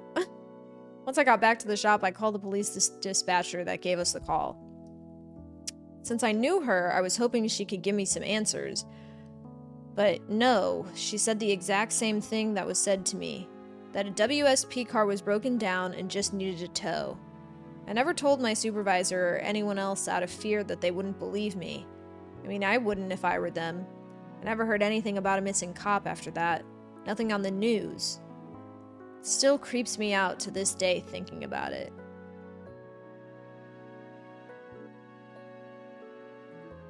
Dun, dun, dun! Interesting.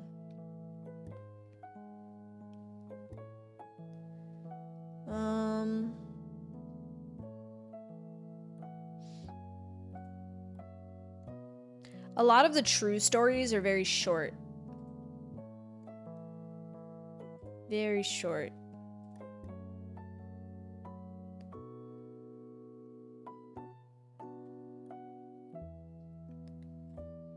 That one was just one big paragraph. There's no way.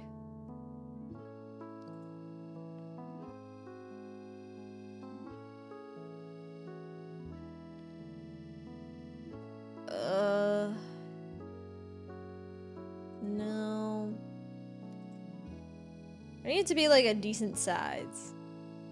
Ooh. Gross. Someone's talking about a dead bird.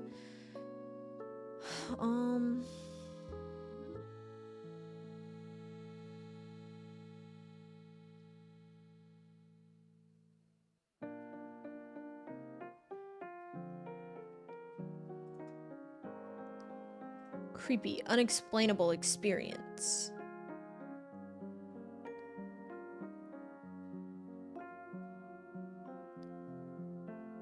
Okay, the last sentence in this story is, if you are reading this as a content creator, please put this in a video. I want my story to be heard. I am traumatized. So now I want to read this one.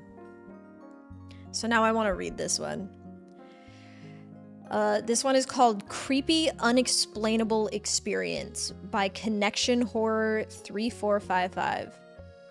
And actually, we're gonna get a freaking ad for Factor Meals. Alright, this is Creepy Unexplainable Experience by Connection Horror 3455. I can't really remember how old I was, but it was during primary school. To set the setting, I used to live on a 60-acre farm in Mangrove Mountain in NSW, Australia. And the house I lived in is the same house that past tenants lived and died in sometime around 1960. But there was a backyard behind the house. This is where I used to ride my bike. Dude, and I beg and I plead these Reddit authors to just do one spell check, one little grammar check. Download Grammarly. Please. Anyways. This is where I used to ride my bike around in the backyard during the afternoon after school until dark, and I couldn't really see anything, so I'd eventually have to go inside. On Christmas, my aunt got me a light that went onto the handlebars of a bicycle. It was something similar to the Hakea Super Bright headlight. I'm getting goosebumps thinking about this, but anyway, it was my first or second time using the light, and I was just doing laps of the backyard on my bike. About half an hour passed by and I realized I lost a part of the light. As I was looking for a rubber cap for the light on the bike that fell off, I couldn't find it. Brother, these people are gonna make me go insane. By the way, I was at the top of the yard, which is behind the house in between the trees, and it was basically pitch black behind me apart from the kitchen light outside the back window around 20 meters in front of me. In that moment, out of nowhere, I heard really loud stomping in a galloping rhythm from behind me, and a blood-curdling scream. I dropped my bike and started sprinting for the front door, which was around 70 meters away. I heard it behind me stomping and grunting until I reached the breezeway. It just vanished. I ran inside out of breath, crying and hysteric, which you rarely would see me in, especially since it was later primary school, around year 5 or 6. I didn't even have time to think, and my body just dropped the bike and sprinted it, as if I wasn't in my body. It couldn't have been a cow because we had barbed wire fences, and I'm certain that wasn't a cow nor a horse. Around 3 or 4 years later, I had moved houses to Umina Beach, NSW, Australia. I don't know shit about Australia. Further away from that area. My dad's boss was letting the other employees live in that house, and one of them was alone for a night and decided to light a fire in the paddock. She was enjoying the fire and then she heard the scream. The same scream that I heard. All the animals in the area went off and all the dogs were barking. I know it was the same scream because we both thought it wasn't real until we talked to each other, telling each other about it. And that's when she showed me a YouTube video of it, and it sounded identical. Oh, they linked a YouTube video. After that day, I never went back outside again. What would have happened if I stopped running or turned to look back? It sounded so close to me. But as I said before, the people died in that house, and I didn't believe in ghosts or anything, but they said they heard things. My dad didn't believe in ghosts or anything, so he stayed a night there and went inside by himself, pitch black with no lights on. He kept trying to joke around, saying, "Show yourself, show yourself," and everyone was outside because they were too scared to go in. But there was glass across the front of the house so you could see in. Nothing was there, but when he went outside, everyone had goosebumps and was shaking. They then said, "There was a shadow behind you, following you." It really sounds unbelievable, but the way they were convinced me. A couple weeks after that, they all moved out, and the same person who heard the scream moved into the flat. There was tall glass windows near the kitchen area, around 9 feet high. She was sitting down with her guinea pigs and birds when she saw a silhouette of a head and neck and shoulders walk rather fast across the window. All the animals freaked out and started hiding, and she jumped into her bed under the blanket. As I'm writing this and thinking about this, I have goosebumps, and my eyes are watering, and I don't want to move.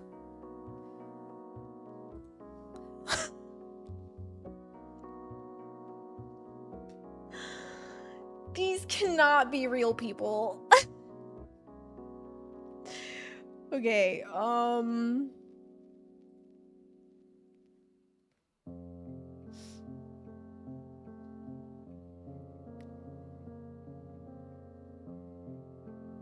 Okay, this one's kind of long. This is gonna be the last one. I can't keep reading these. Oh, I shouldn't have touched my eye at all. Now it's on my finger. Now it's on my freaking finger. Get it off. Alright. Oh, I almost just itched my nose. This one is by MostSet5493. I don't know how to get rid of it. Please help me. My paranormal testimony. So let me warn you right away, this testimony is extremely long. It's not that long. Ever since I was 10, I've experienced strange paranormal events in my old... What the... Hey, Zuno! What's up? How's it going? I'm a skeleton. See, look at my bones. Anyways. Ever since I was 10, I've experienced strange paranormal events in my old family house and during trips. Ever since I was 10, I've experienced strange paranormal events in my old family house and during trips. Apparitions, objects disappearing, voices, sleep paralysis with terrifying visions, and even seeing auras. I'm 17 now, and it keeps intensifying. I don't know how to handle it anymore, and I'm looking for advice.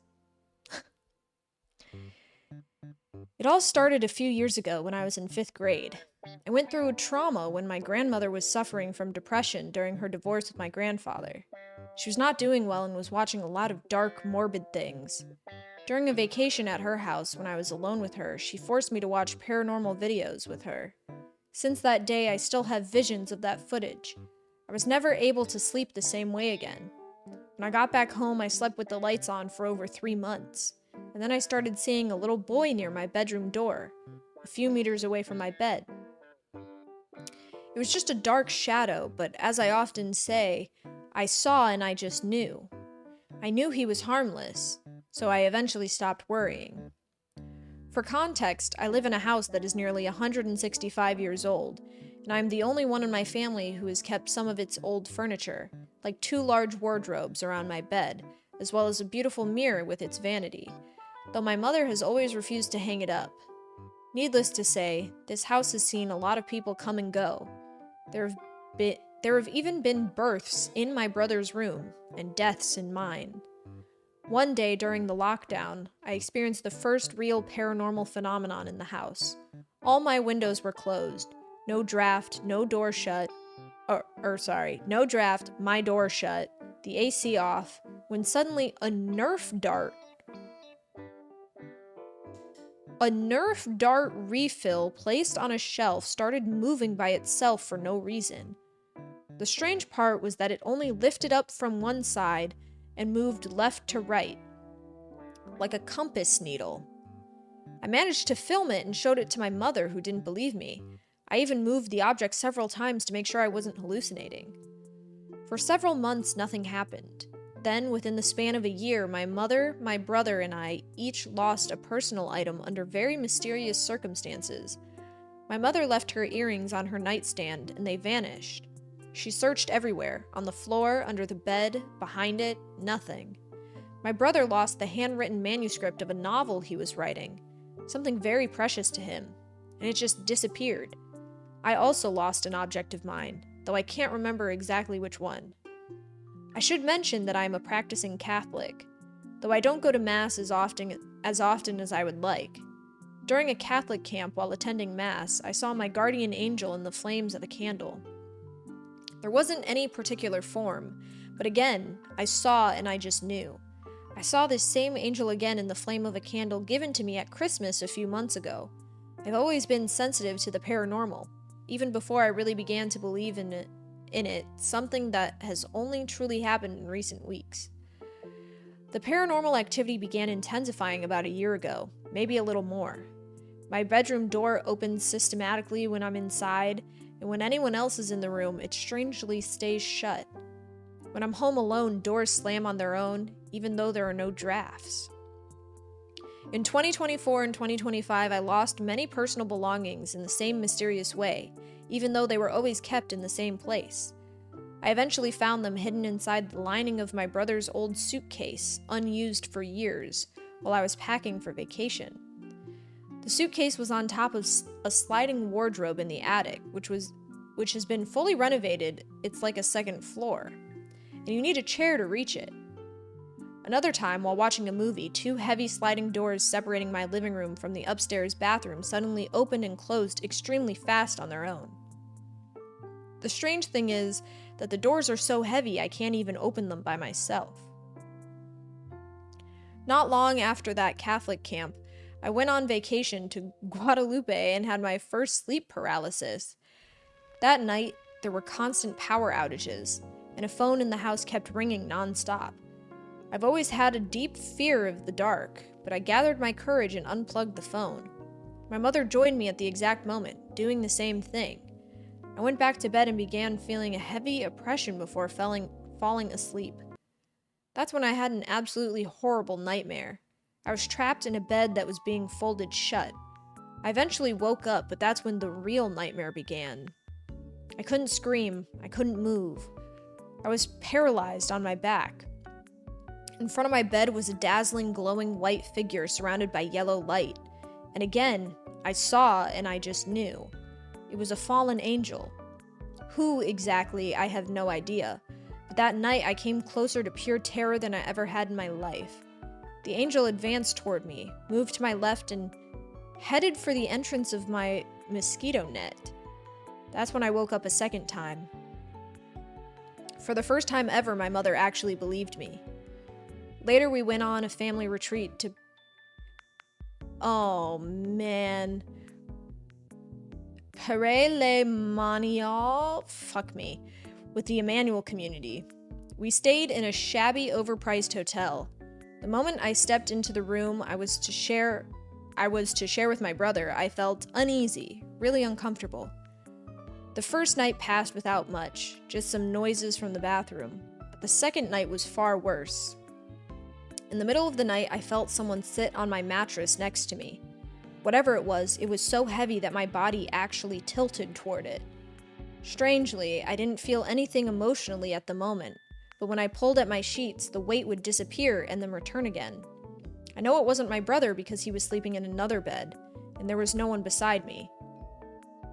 The next day, I went to see a priest giving a lecture on occultism. I didn't know it at the time, but what he said would awaken a flood of memories. He spoke about demonic possession. Its symptoms and everything he described matched what I had been experiencing. Afterward, I went to talk to him, and he recommended the prayer of the brothers. It proved very effective, especially the canticle of Zechariah? I thought there was an N in there. For the past 3 weeks, I've been reciting that canticle before bed and praying a lot to Mary as well. During the prayer of the brothers, the women praying over me asked the Lord to visit me that night, and he did. When I went to close the window, a butterfly came in, but it wasn't a moth. It was bright white, almost glowing. I tried to put it outside several times, but it kept coming back. Finally, it landed next to my bed, and that night I slept 2 more hours than usual. 6 instead of 4. I began to sleep better in the days after. Up until then, I had been sleeping very badly, terrified every night. When I returned home, I felt a presence in my bed again, but less strong. A few nights later, I saw a transparent sheet gently laying itself over me, like a protective blanket. The following week, we went camping, and at first everything was fine. Then my period started, with much stronger pain than usual, so severe that I had to be carried to my bed.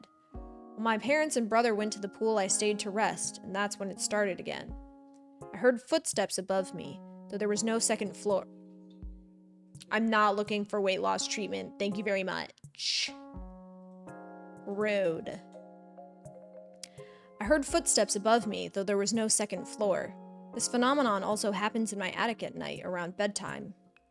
I eventually fell asleep, only to wake up facing the wall, unable to move or scream. I felt the mattress sink down behind me as though someone was laying down. This sleep paralysis was worse than the first one. I felt nothing but terror, and it was painful. My whole body hurt, especially my legs, arms, and back. Honestly, I think the only reason I didn't lose my sanity was because I didn't see anything this time. The rest of the trip passed normally, but since returning home, phenomena has been everywhere. Objects falling in my room, my door refusing to close when I'm inside, footsteps above me in the attic, and most recently, voices. I hadn't spoken about this until now because it's so recent, but I seem to have developed a kind of gift. It's as if I can read certain people, because the voices give me information. All I need is to look at someone to know what they're truly like deep down, behaviorally, and sometimes even what they've lived through. I don't fully know how to explain it. My mother and brother also have this sensitivity, but they don't experience paranormal events, only an ability to sense people. During the retreat, a woman was sharing how she became a consecrated virgin at a Marian evening. And I saw something around her, a violet orb, like an aura. Hi, Nakari. During the same trip, I began seeing people's auras again, 3 or 4 of them, and these ones were yellow. I think the Virgin Mary was with that woman that night. These phenomena began when I was 10. I'm 17 now, and I'm becoming more and more sensitive. I just know that when I was younger, I must have left a door open, and something must have entered, and maybe it wants to take hold of me. Since the experiences have intensified, I've also developed serious health problems. Jeez Louise, IBS, PCOS, vitiligo, MIH in my teeth, severe allergies, etc., which have weakened me. So these are my paranormal stories. But the truth is, I don't really know how to handle these situations anymore. Do you have any advice for me? I wrote everything myself, but I had text translated by Google Translate, so sorry for any mistakes. Whoa, that one was probably the best so far. Hey Nakari, what's up? Guys, I can't lie, my throat itches. I think I am having an allergic reaction to the face paint.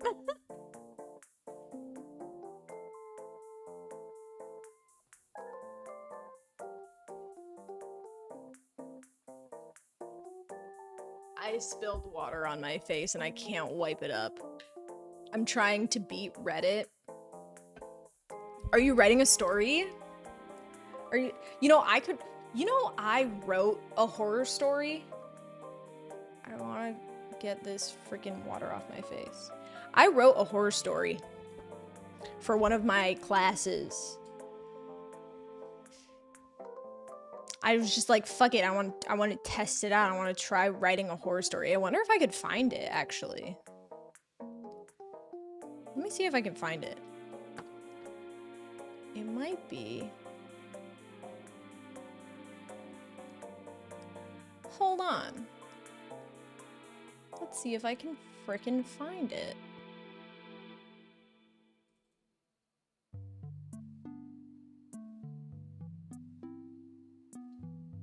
Oh. Definitely not that one. What the heck?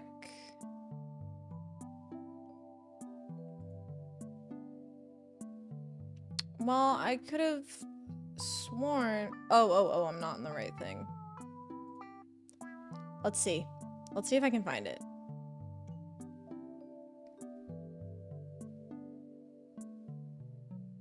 Dude, it's hot in here. What is this?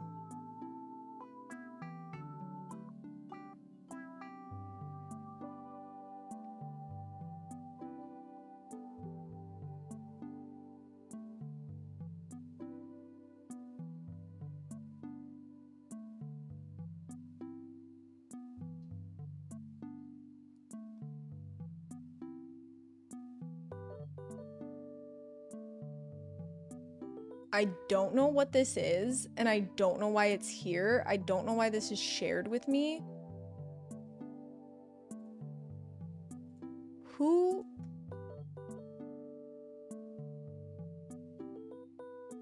I don't know what that is. I don't... It's like a court. It's like a court document. I'm confused. Don't worry about it. Don't worry about it, I'm sure it's fine. Let's see if I can find this. History, political science. Creative writing, those are poems. Ninth letter is not a midterm. Oh, brother.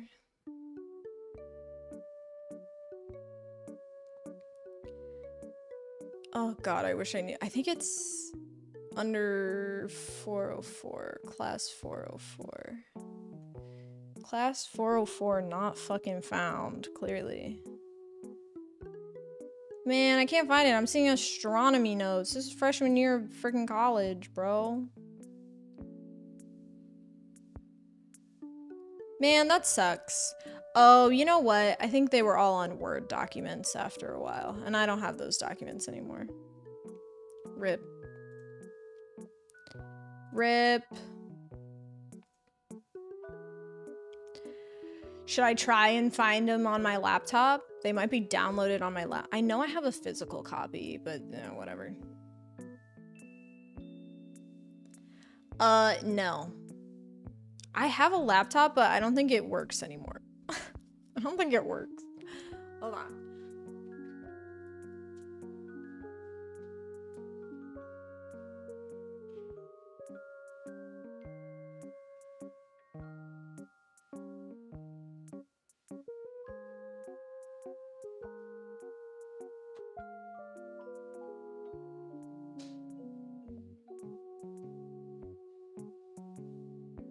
Yeah, this shit don't work. This shit do not work. It's also really grubby. Man, I did all my work for college. 4 years on this freaking laptop.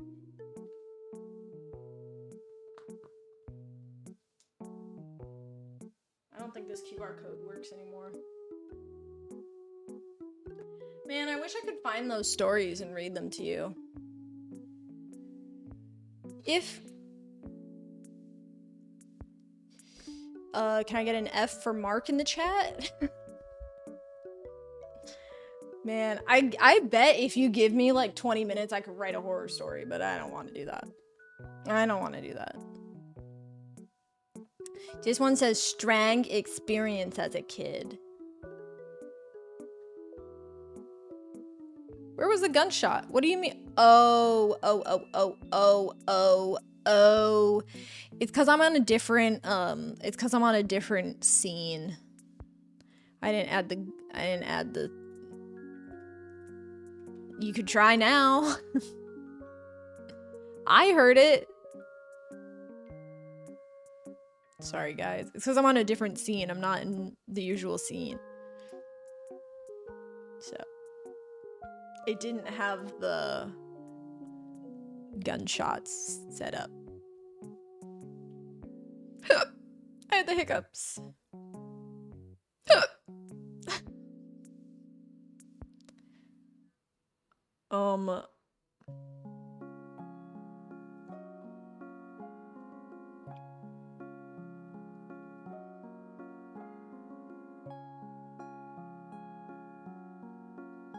Finally, it happened. I'm so happy for you, Mark. I'm so happy for you. Guys, should we find a spooky game or something to play?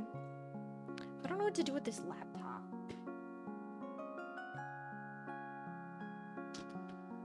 Just put it there for now.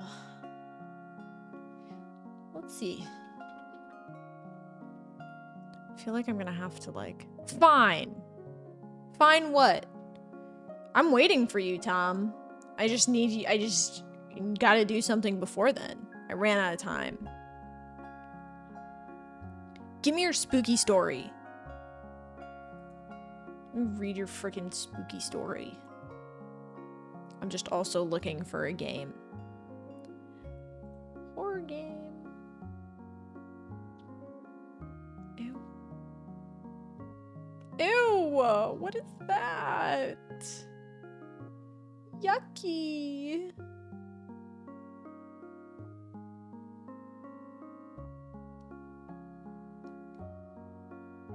Guys, there's so many new games.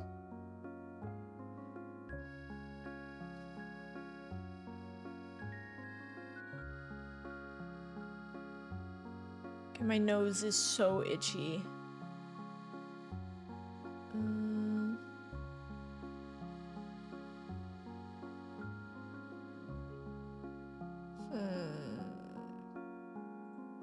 What are you?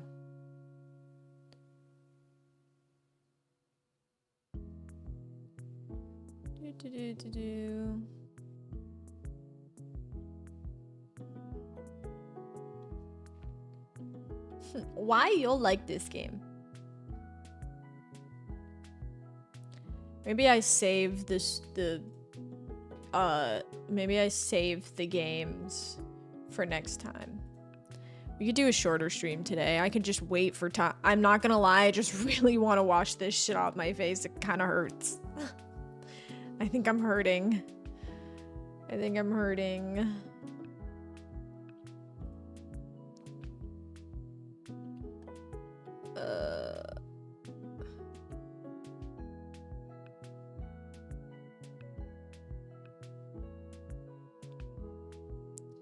Fine. Get it together, Tom. You know, there are so many, like, visual novels on Itch.io. It's quite interesting. It's just hot guys. I haven't written in so long. I won't judge. Actually, it's kind of my job to judge. Because I did major in creative writing and I took many workshop classes. So it is kind of my job. Kidding. I also worked for my school's lit magazine where it was actually my job to judge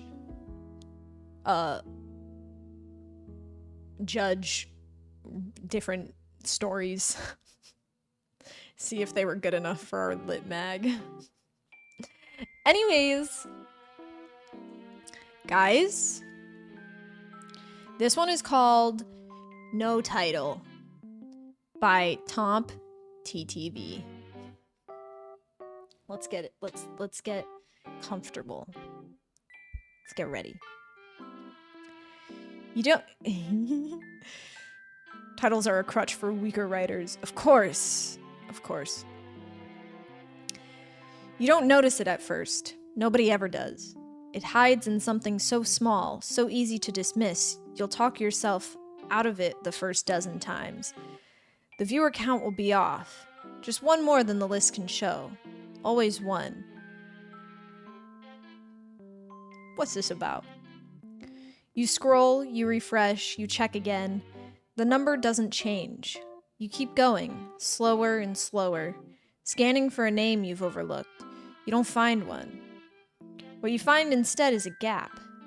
Not a bug, not a glitch, a deliberate emptiness, a hollow space sitting where a name should be. And the moment you see it...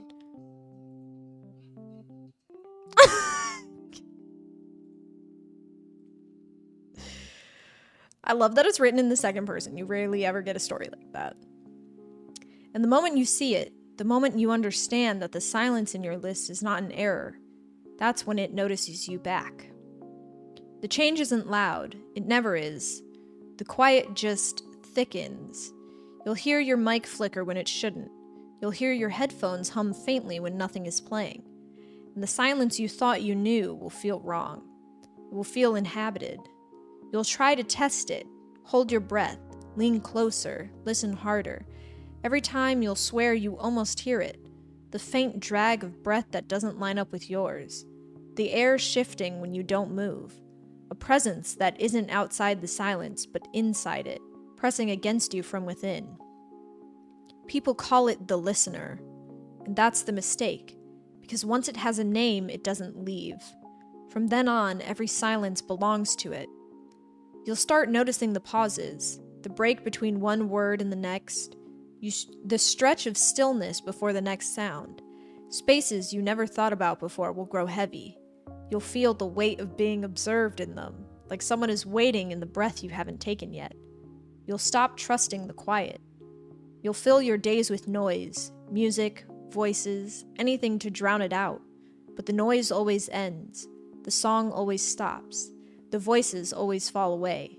And when they do, the silence that returns won't be the silence you remember. It will be thicker, closer, owned. And you'll feel it then, the way you felt it in that first night. Not beside you, not behind you, but with you. Not watching, not speaking, not moving, only listening. Always listening. And the longer you live with it, the more unbearable it becomes. Because you will never know if that's all it's doing. You'll never know if the waiting means nothing, or if it's meant for something you haven't given yet. You'll never know what it wants. You'll only know it never leaves. You'll lie awake at night staring into the dark, feeling the air press too heavy against your skin. You'll convince yourself you're imagining it. You'll tell yourself there's nothing there, but you'll be wrong, because you already know there is. You noticed it. You named it. And once you've done that, there's no going back. You can move. You can change accounts. You can throw away the computer, the microphone, the camera. It doesn't matter. The gap was never inside the screen. It was always inside the silence. And silence is everywhere. It will be there when the stream ends. It will be there when you close your eyes. It will be there when the last voice dies down and the last sound fades and you're left with nothing. Except you aren't left with nothing. Not anymore. You're left with it. The listener. Okay. Period. That was good. Makes me feel not good. Makes me feel not good about myself. Because now I'm scared. But that was good. Good job, Tom. Good job, Tom. You really were able to hit the, you were able to get me on an emotional level, on a personal level. I realized it was about streaming and I had to take a second. I went, oh, is it gonna happen to me? Is it gonna be me? I did just hear a noise in my house. That's scary. Didn't like that. Way to go, Tom. Good job. Uh-oh. You did it. Good job, Tom. You freaking brought a freaking thing into my house. Great. Unbelievable. Man, I wish I had my freaking story. And I remember what it was about. It was about this monster. You named it. No, I didn't. You did. Oh. In other news... No, I know! No, I know. No, I know that Taco Bell and Salt and Straw are bringing back the frickin' Choco Taco, and you have no idea how fucking upset I am about it because I don't live right next to a Salt and Straw anymore. That's my favorite frickin' place, besides Taco Bell.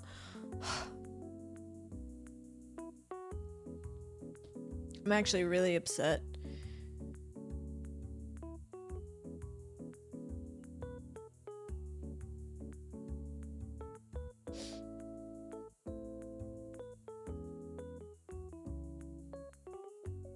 Is it gonna be, it says it's gonna be nationwide, but that it's not on the Taco Bell menu. My lips feel weird. I really think I should wash this off my face. I think I'm not having a good reaction to it.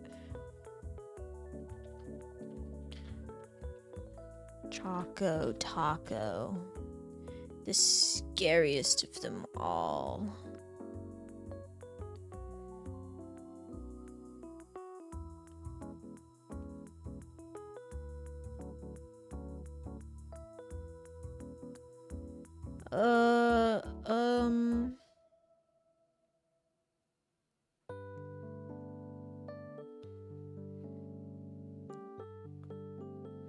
The treat will be available at participating Salt and Straw locations across Oregon, Washington, California, New York, Florida, Nevada, Arizona, and New England.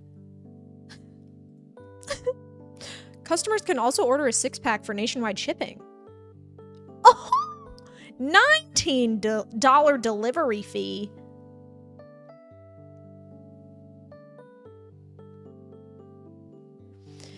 Hey guys, did you know that if you have Amazon Prime, you can link it to your Twitch account and subscribe to me for no extra cost to you? That's right, free 99. Just click on that little blue crown, log in with your Amazon account, and hit subscribe with Prime. $19 delivery fee. Who do you think I freaking am?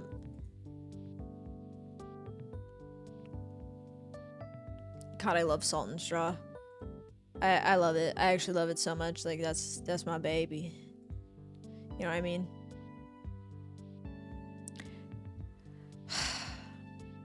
Whatever. I'll order it. You know what? I will. I'll freaking order it. Dude, my nose is so itchy.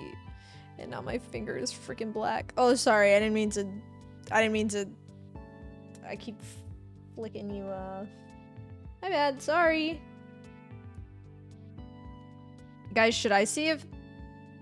Well, that's not coming off.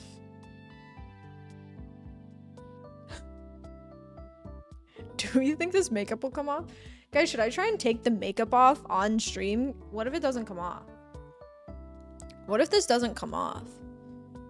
I'm too European for this. Unbelievable. Salt and Straw is the best ice cream you'll ever have in your life. But I like, okay, I'm a frozen custard soft serve kind of gal. What can I say? Dude, I literally licked off all, like, I hope it was safe to eat. Is my tongue black? Oh, I hate ice cream. The fuck? I'm lactose intolerant and I will eat ice cream every day.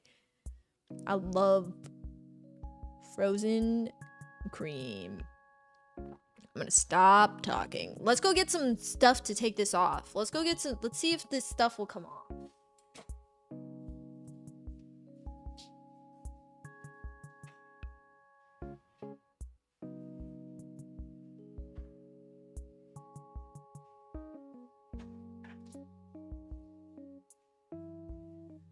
I wish I had like a makeup wipe, but I don't.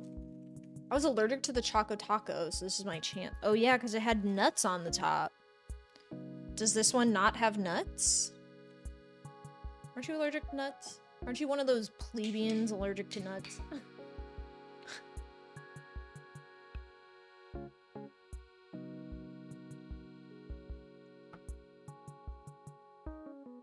I think it's puffed rice. Oh, all right, let's see. Oh, it's coming right off. Oh, is it? Well, that doesn't make for a good clip.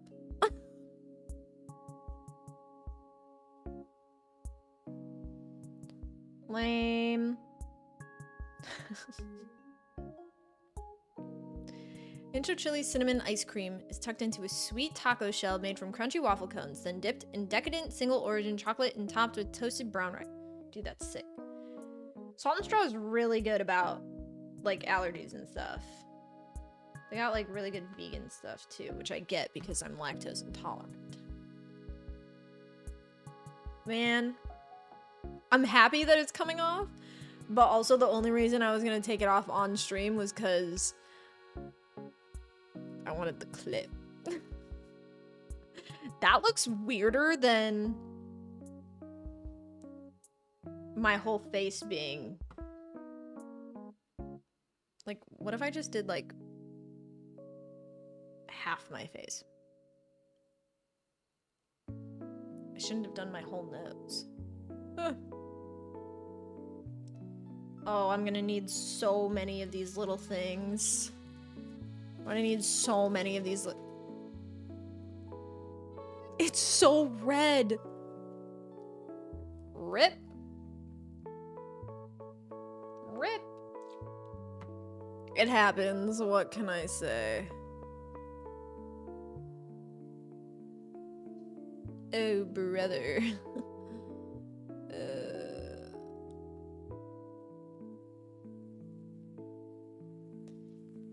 Yikes. This is rough.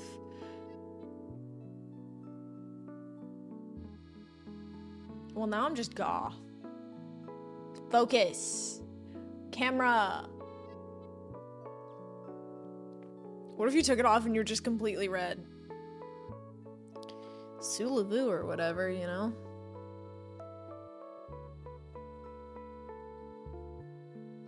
Great.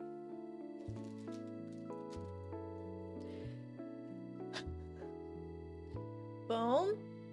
Boom. Yikes. Oh shit, it's Clifford! My secret identity revealed. My secret revealed. It's all over my hand.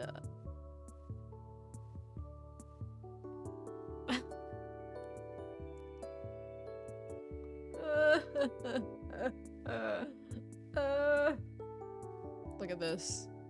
That's ridiculous. Oh my god, my eyes are burning. Hey, Mango. You missed it. You missed it. I was a skeleton, but I had to take it off because it's starting to burn my face and I'm allergic to face paint. So, yeah. Don't worry, I'll be fine.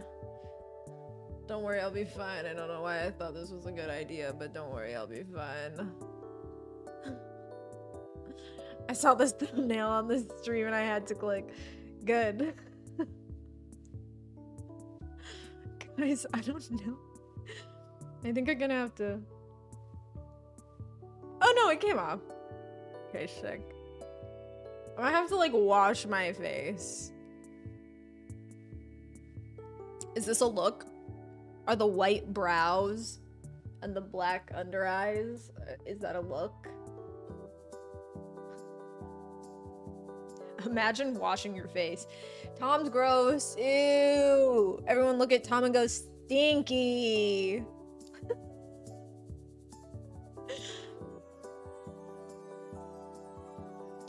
Camera? I'm here. Anyways, guys, we could play games. Look at the inside of my lips. We could play games. We could not play games, which is probably what I'm gonna do. I'm gonna go wash all this stuff off my face. Tomorrow, I will not be streaming. I gotta edit. I haven't been editing at all for the Clips channel, for my main channel, for anything.